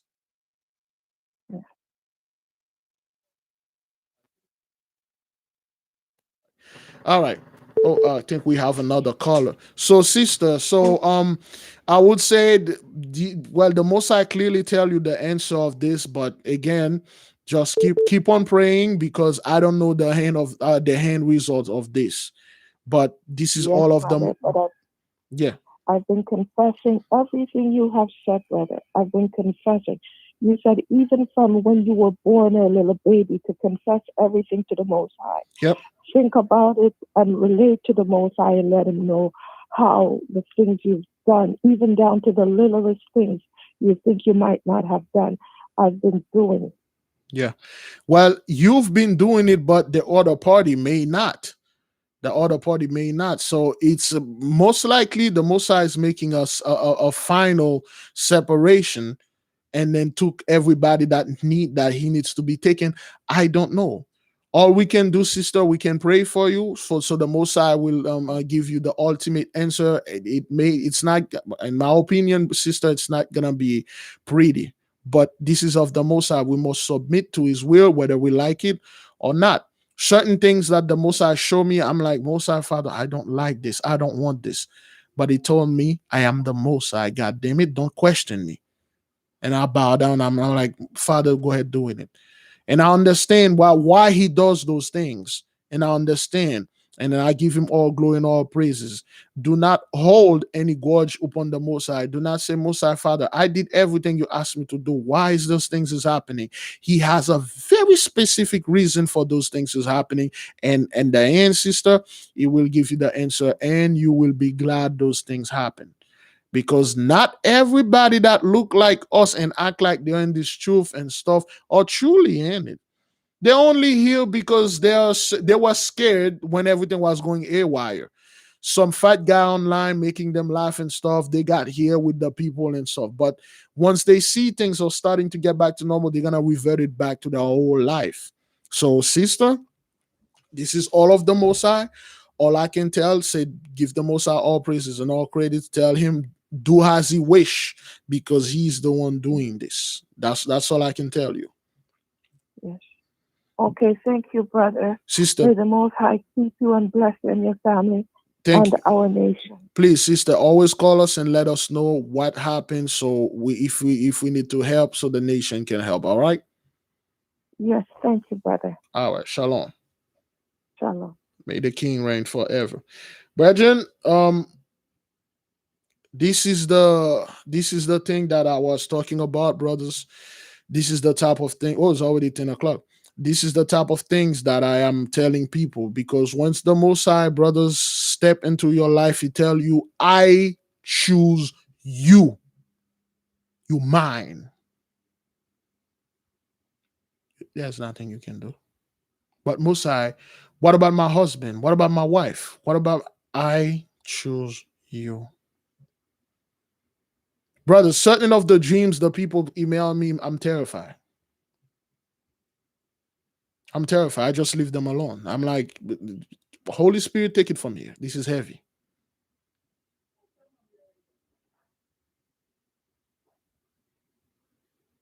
May the sister be at peace, man. The Most High is in the midst of this. There's a pretty good reason why he's doing this. All right. We got another person calling. Let's take this call. Hello? Okay, maybe it's not. Maybe it's not. It's not. I think we had somebody in the. Hello? Oh, hello, sister. Hi. Yeah, Shalom, sister. What you have for the nation? Hi, good evening, Big Levi. I left a message with you recently about a dream that I had, and it had to do with um, I wear black caps, just every day, different ones, but they're mainly black. And um, I was presented a white cap, and that was the end of the dream. I mean, there was probably more, but that's all I remember on that one. And the second one was where I was presented a golden sword. It was quite long, and it didn't shine at first, but then it popped into like this golden. I can't explain it, but it was really, really pretty. And that was the end of that dream. I don't really get too many dreams, but when they do come, they're pretty symbolic. I haven't really looked into it much, but I wanted to, you scared me when you said you've received nothing but bad dreams. And I don't want to I don't want to have any bad dreams, but Okay, I sister. know they come. All right. Is that the both of your dream? Yes, and then there was one more thing that I wanted to tell you. Go ahead. There's this lady. You call her a Hish. You call him Hish, but this lady that I know, I live in New Mexico, and she said that she had some things for me, and one she presented it to me. It was a bag of rubies, ruby jewelry. Just so you know. Okay. All right. Well, what I got from your dream, let me repeat this back to you so I can understand what you're trying to say. You wear black caps, or I think Yes. you say cats. Cats as the animal, as cap as, like, like those little caps that I have in my head. Yeah, like little hats. Yeah, like Little that you have on your head. little black hat. Is it in the dream you wear them or in real life? In real life, I wear them. I Okay. only wear black. I don't really wear, too many different colors. Okay. Now, in the dream, you said that in that dream, and they give you white hats, right? Yes. And then after that, you used to have a sword in this dream. No, that was the second dream. Okay, the second. That was where I was just praying. I was just praying to the Most High. I was just praying, and all of a sudden, he like I looked up, and there was a being there. It was like like a silvery built, bright silvery being. I can't say who it was because I'm not, but he presented me with a sword. That was the second dream. That was a different dream. Okay. And then you say And that was, the sword is gold and is glowing. yes, not at first, but then it popped. It popped into like a golden, flaming looking sword. Well, then this is a beautiful dream. What I'm seeing, what I'm perceiving in the first dream, with you wearing black, brothers, this has nothing to do with the color black or anything like that. This is just a representation, brothers.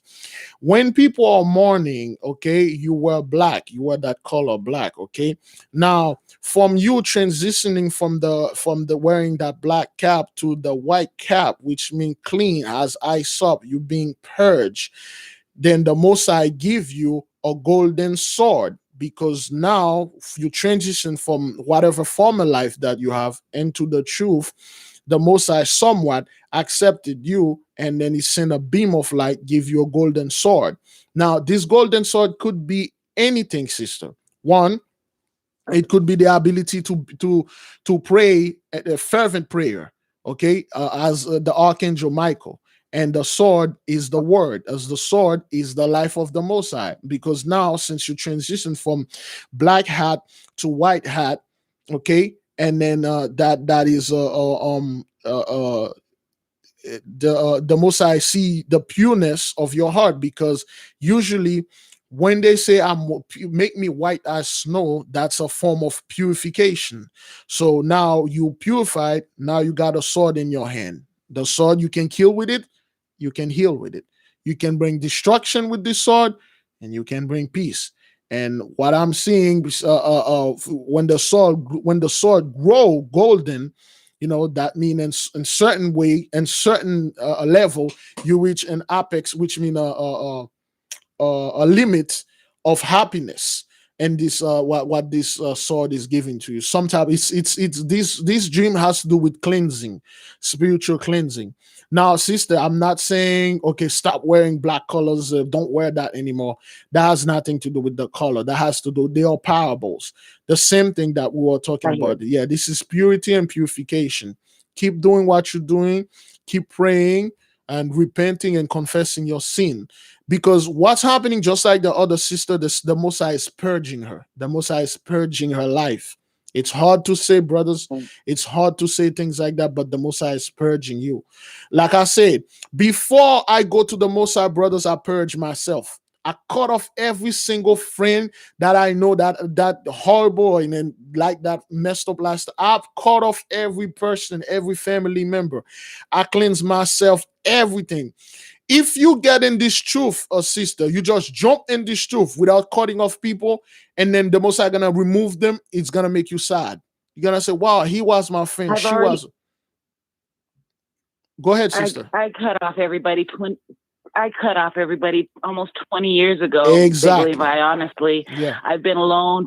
I've been alone for a long, long time trying to find this truth. And you and brother Judah are the only ones that have really touched my heart in a way that that I can understand. So yeah, I've been walking. I've been 10 years before COVID started, I was home alone, nobody, and then 10 years before that, it's been a long, long time. And I feel the purging, and I understand what you're saying, and I appreciate that. I Yeah, needed that. you're welcome, sister. It's I a needed to hear that tonight. it's a purification dream that has nothing to do with anything. Okay, again, brothers and sisters, some of you that sent me dreams, I don't see them. Some of them are put in folders. Most of them I don't understand them. The best possible way for me to answer your dream is to call. Is to have a conversation, so things will be beaming into my mind, and I'll tell you. When I'm reading, it's not the same thing. Reading and talking is not the same. There are so many questions I have to ask because I don't want to give you a misinterpretation. Because when the sister emailed me that dream, it was terrifying. And I don't like to tell people that the Messiah is going to separate you. The Messiah choose you. There's nothing you can do about this. He chose you. He said, "You're mine." And then he took you in. That's it. That's it. That's what that is. So when the Messiah is ready, he might bring the other person. But like I said, I'm not quite sure if you heard me before, sister. I have people here in my own house that eat at my own table. They are pagan as well. I'm not even called those people pagan. They are hardcore Christians.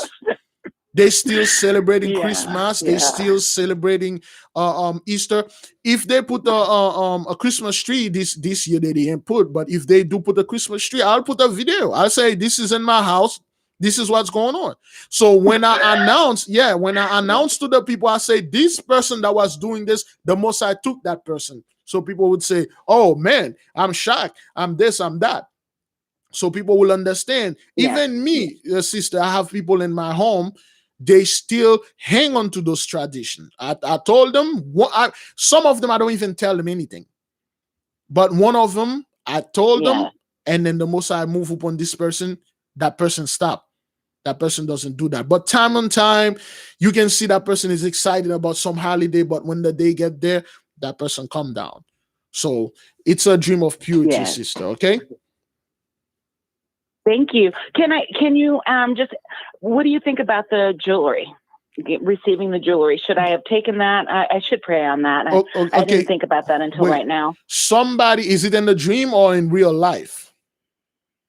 No, in real life, this lady called me and just, it was right after, I forget, but she just bought me a bag and had a bunch of ruby jewelry in it for me and my daughters. So wait, is it you that woman? Wait, hang on. Were you the one that emailed me the picture of your daughter that has that little jewelry that Chinese lady gave her? Was it you? No, that was another person. No. I didn't send any pictures. I should, but it's not that big a deal. I just wanted to let you know that I feel like I started. This is silly. I feel like I've started to receive some gifts. That's what I think I'm getting at. Sister, listen to me. If anybody handing you a bag of money, no question asked, grab that thing and get the hell out. This has nothing to do like, Okay, oh, that's what I'm so righteous. The beloved brother, little son Sabah, made a wonderful video about people being overly righteous. Like, yo, it has to be the Most High give me those jewelries and stuff. You cannot I felt like it refuse. was the Most High. Yeah, you cannot refuse I any felt gift. like it was him. Sister, let me tell you something. Today, today I came in. Well, no, yesterday. When the well, you know what? Let me send you away just in case somebody call back, and then I'll start tell the story. Okay, sister, be at peace. All right.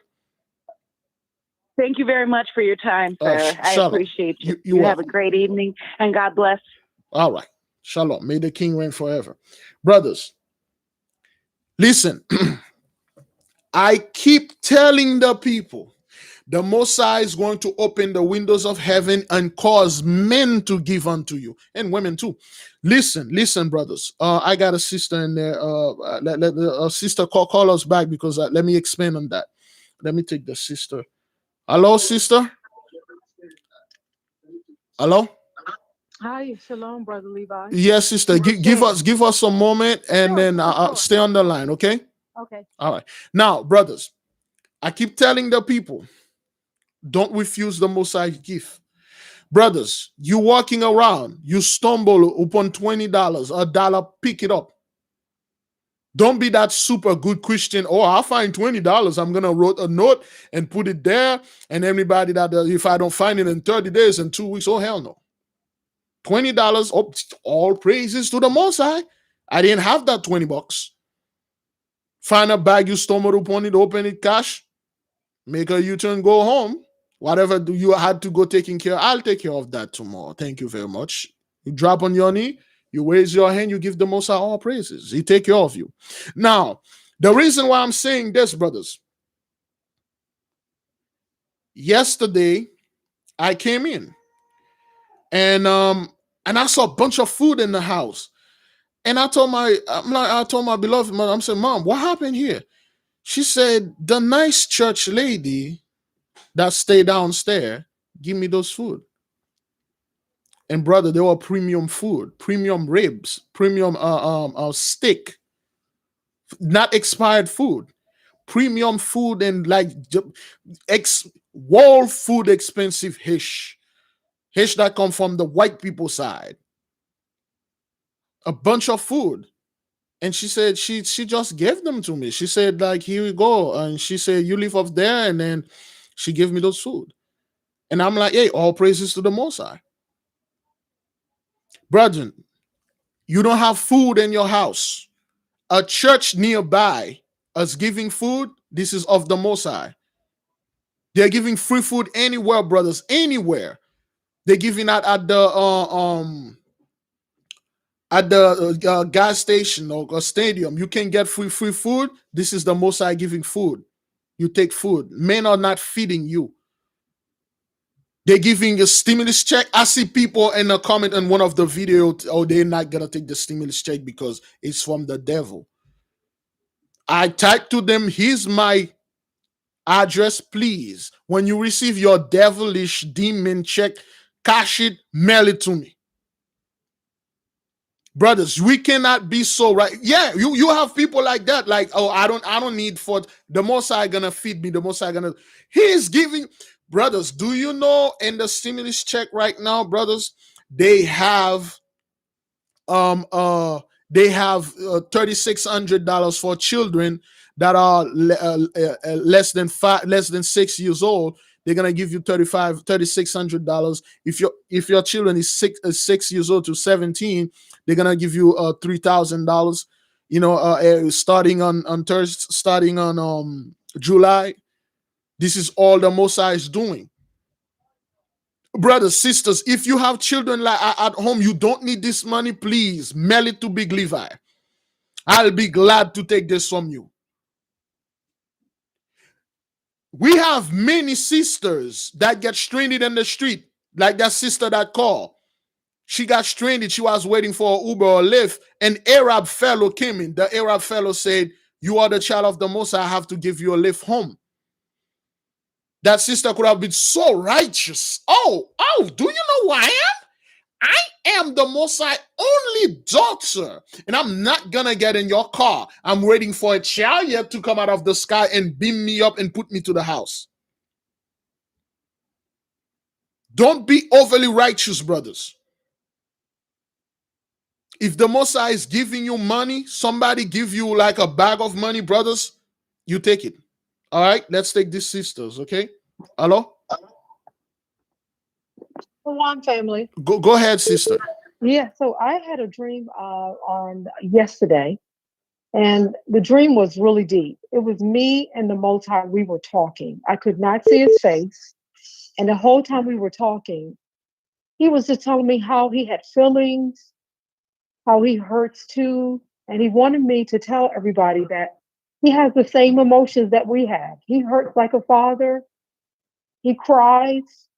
He wants the best for his children. It's one of the most important things he said to me. And I kept asking him why he would not look at me. He spoke to me the whole time with his back to me. And I guess, like you said, it's just, I wouldn't be able to take it. He's too holy. But what a fortunate thing to be able to be in his presence and him talk to me. And I just remember just waking up, just crying and crying, because I think sometimes we forget that we are of him and he's of us, and we have the same exact feelings. And so I just wanted to share that with the family, because he put that upon my heart to share that with you guys, that he wants you to know. All praises to the Most High. He loves you and he feels the same way you do. So that's all I wanted to tell everybody. I've done my part. All praises to the Most High. Thank you, sister. Thank you, beloved May the sister. King reign forever. May the King reign forever. Brothers, understand this. Look, the Most High, he said in the Psalm that I think somewhere around Psalm 75, 76, he said in the Psalm, brothers, he understands the way we are. He had to appear. That's why he said YAHAWAH as his ambassador. Is in a human form when YAHAWAH saw his people, the poor, the fatherless, being brutalized, and they were in a bad condition, he wept, he cried. That is for you out there, so you won't say, God is not, he doesn't have any feeling. He's a God. He doesn't understand me. Scumbag, he created you. He's not understanding. It's a way to the Father show, like, my son, my daughter, my children. It is with great heavy heart I had to put that punishment upon you. It is a very, very heavy heart. I didn't have to, but you made me do this. You don't listen to me. I love you, but in order for me to show you that love, I had to show you tough love.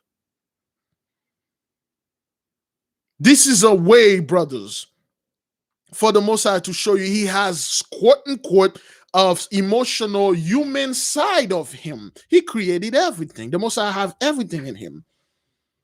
This is a way to show me he's related to your pain. He can understand what you're going through, but you have to go through it because you were disobedient. Brethren, like we explained before, what we did back then, it wasn't something that we did in our ignorance. We knew for a fact we shouldn't have done that, but we did it anyway. Brother, you know you shouldn't steal this stuff. You know if you steal it, there are camera in there. You'll take your fingerprint and stuff. You will serve it. If you did, you go to jail. You're probably going to die, but you did it anyway. You did it for clout. Our people worship other gods, brothers, not because they had to. They had the greatest God. They did it in a manner to revolt against the Most High. They did it to provoke him. Yeah. Adam and Eve were created after the Most High. He created it. He said, let's create men in our own image. That means the Most High, a part of the Most High living in you. He breathed his breath of life through your nostril. The Most High is in you. You're part of him, but he has to cleanse you. All right, we have a brother over there. Let's the brother. I think let's take the brother. Shalom, brother. What you got for the nation? Shalom, brother. I was just trying to bring out when what you was talking about when you was going through the lesson, when you was going through the book. Uh, you was talking about basically the images, or the pagan images that the world is worshiping. I wrote in the chat. I wrote that basically these images that this world is bringing out of Jesus Christ, this fake Cesare Borgia. This is talked about in the Bible when it says, they'll bring images and they'll make them move and make them worship them, and all these people around this world right now. I mean, most of them right now are still worshiping Cesare Borgia. I mean, even had my dad call me the other day trying to get me to come do Easter with him, Easter with the family. And I was just like, no. I was just like, no, it's just that, I don't do Christmas. I don't do Easter, Thanksgiving, nothing like that, because all of that is worshiping Satan. That's worshiping false gods. And it's like I'm just letting you know. I mean, Most High's getting tired of that stuff. And he's really using he's Yeah, really using their holidays to make them sicker, and they don't even see it. yeah. Don't even see it. But it is what it is. But all praises to the Most High, brother. All praises. Shalom. May the King reign forever. Yes, brothers, that's what that is. And again, with the people out there, boy, I don't want to keep the people for too long. With the people out there, Bridget, I mean, it's just how long, man? How long, ye simple one? How long you guys gonna sit there and act like you are worshiping the true living God? Why? Because you're still comfortable. They are still comfortable, brothers. That's why the Messiah is bringing on the heat. Once they are not comfortable, we told you that the influx is going to come, the flooding going to come. They are worshiping an image instead of the real man, the real God, the real deal. And when you tell those people, brothers, they puffed up. They are proud of this. I see online there was like a article that came in. There's a old little Hebrew woman that spent 52 weeks every Sunday online being present for church. She did not miss 1 week, and they give her on top of honor. She's one of those elderly of our people. Well, she looked like our people, and they gave her some type of honor badges or something like that. You know what that means? They encourage people out there to do the same. Attend the church online. Just like you'll have people in here, they never miss one of my life or one of the prayers because they're definitely afraid of the Most High. And I told them, you don't have to do this. Like, no, but well, you say it, but I have to. See, a lot of the people out there, brothers, they still believe Cesar Borgia not only is real, and they still believe he's coming to get them. And I'll say there's a hell of a lot of majority that start to shaking their head now. Like, what the hell is going on? Why am I not being raptured? We have to beat that dead horse, brothers. We have to beat it. A lot of them are out there, brothers. They are questioning things now. One sister sent me an email. Some of the pastors, they'll start asking hard questions now. They are not sugarcoating. A lot of them are not sugarcoating things anymore. You know why? Because a lot of them are online now and they don't have people in the presence. Brothers, now we got somewhere around 263 people working here. It is very hard when you stand in front of 263 people in a locked up building. You don't know who's carrying a freaking gun. You don't know who's carrying a baseball bat or a freaking slinger. You don't know who carry what kind of weapon. And then you start bad mouthing their God. You start saying something about Cesar Borgia. One of them can take you out. Plus the intimidation of being in front of a bunch of people. They can take you out. But online right here, I can say all hash I want. Nobody can touch me here. I can call anybody out. I can say anything, whether it's going to hurt you or not. Because they're online now. And those guys are going in. They are telling the people, I saw one of the pastors tell the people, he tell them straight up, the reason why America is in that position is because you raised Trump above Jesus. And I understand what he said. He said, you made Trump your Jesus. He was telling those hardcore Christians, he said, you made Trump your Jesus. You worship this man in front of worshiping, another one, Cesar Borgia. But I understand what he was saying. He said, this is a punishment that God sent upon you. Because, listen, brothers, though in the Christian church, brothers, two words don't go together. God and punish. It's only God only punish the pagan. God don't punish Christian. It doesn't work like that. It doesn't work like that. Christian don't say anything. God is punish. I'm a Christian. Why would God punish me? I'm already a Christian. Why? But you are a demon. You're a pagan. You're a sinner. God punishing you.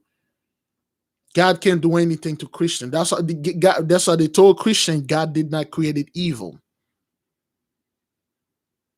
Yeah. He told them straight up, he said, you guys worship Trump. That's why the God, take this, he did this to America. Brothers, sisters, a lot of things are happening. The rule of the Gentiles is over as we know it. Let us just sit back, relax, brothers. And it is amazing, brethren. When I go to other channels, I see people are asking if you got any dating tips for Hebrews, if you have how to approach women, how to. Biglevi, if I don't have any tips, I like this sister and stuff. And brother, this is we are the last. This is how. Do you know what time? I don't know. Where are you living? Are you an astronaut? Are you living in the moon? Or where are you living? Do you know what time it is, man? I see people in other videos are asking like, they want to date and stuff. Things are going back to normal. What? It's amazing. People are looking for love. Like, man, looking for the Most High love and everything else will follow, brothers. Love the Most High and you will love everybody. You will love everybody that need to be loved. Everybody that show you love, you will love them because you love the Most High. Brothers, at this time right now, it's not time for you to look for love out there and try to be happy. No, at this time, brothers, it's time for you to make the Most High happy. You've been making this man angry for a while now. It's the time for you to make the Most High happy, even though what you're doing, it make you sad. It break you up from your husband, from your wife. But the Most High is happy. That's all that matters. Brothers, I can tell you I'm the worst guy that can give you any advice about dating anybody. I'm horrible at dating. I'm horrible at it. I don't know anything about dating. But, you pay me enough money, I'll tell you everything you need to know about dating. I don't care. I'll tell you. Your ass is dumb enough to send me money. Say, Biglevi, what should I say, to a woman when I see her? Hey, man, and, pay the fee and I'll tell you. You pay the fee and okay, well, then the first time you met her, and then tell her that, tell her the true feeling in your heart. Women like that. They like the first time they met a man and the man say, hey, so is that, can that, is that oven walking down there? Because that's what's in your mind. Yeah. But I'm horrible at those things. I don't know how to do those things, man. And I understand why the Most High did this. The Most High put is somewhat for men out there. Oh man, that's a blessing, but to me, it's a curse. That's why I don't like going in public and talk. When I go in public, I avoid not to talking to any person because the moment I open my mouth, especially to a woman, and then this woman instantly see something is like, wait, you different. Why you talk like this? Where'd you get those things? This is interesting. Let us talk more over dinner. Yes, Lord forbid if that woman can cook. That God have mercy on my soul. Lord forbid. That's why I don't go over there and then I don't talk to any other. One woman start to talking, and I'm like, yep, yeah, and stuff. Try not to elaborate. It's a problem with me. Anything I'm elaborate, and it start gonna get funny. These women start laughing and stuff like that. And then I don't know how to date. I don't go out there and date women and stuff. I did horrible things in high school. because I never date women. I had a bunch of women, they were my friends, and they all know what was going on. I could not date because I don't know what to tell them. I lie to them about a bunch of things, but I don't know what dating is, brothers. You know? That's why I stay out of it, brothers. And I get the Most High attention. I give the Most High my attention. And that's all that matters. Everything will follow, brothers. If I need another wife, or if I need another this, another, I put what I okay, big for them. But why would you need another wife right now? What is it? What is it that you cannot wait?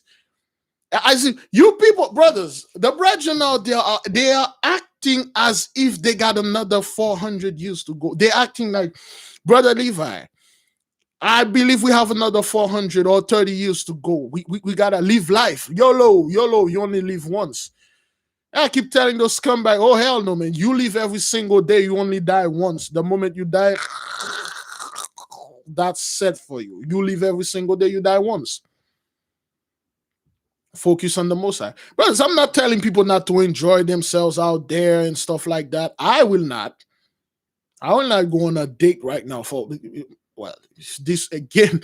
If this woman can cook, Lord, have mercy on me. But I will not go on a date right now. What the hell am I going to do now, brothers? What is it that is a date is so important right now at this moment we're speaking, brothers? Sisters, brothers, the Most High is your first and your last priority. It's already 11:02. I think everybody that call us, study with us. Tomorrow we'll go in letter 4 or letter 5. We'll go in letter 4. We'll go in letter 4 and we will study and to show ourselves approved unto the Most High. We will study, brothers, to show the Most High that we're really looking for him. Again, brothers, don't take everything and say, this is what happened. I don't want to know anything, or that's not what happened and stuff. You're just learning. I'm just listening, man. You don't know in the far future. Well, things might resonate with you, brothers. Okay. Sister, I don't know. Like every time I'm about to get off, that one sister keep asking me, I might go upload video, and I always said no. And then in the middle of the night, the Most High, grab me by the neck and then say, "Hey, go make this video."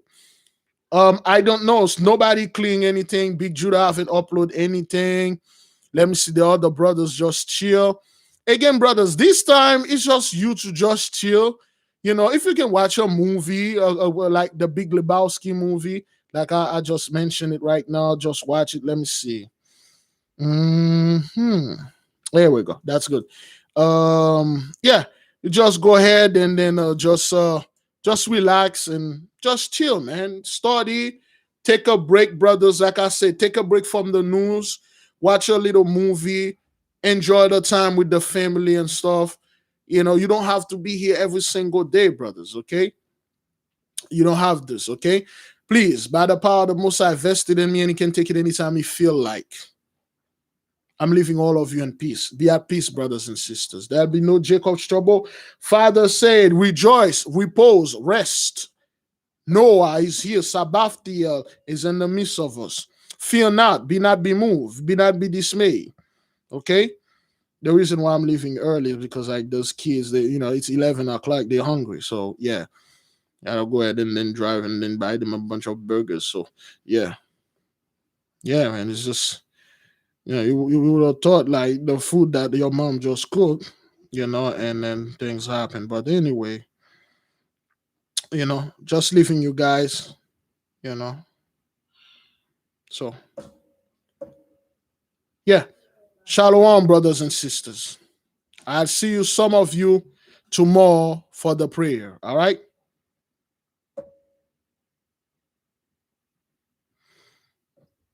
Mm-hmm.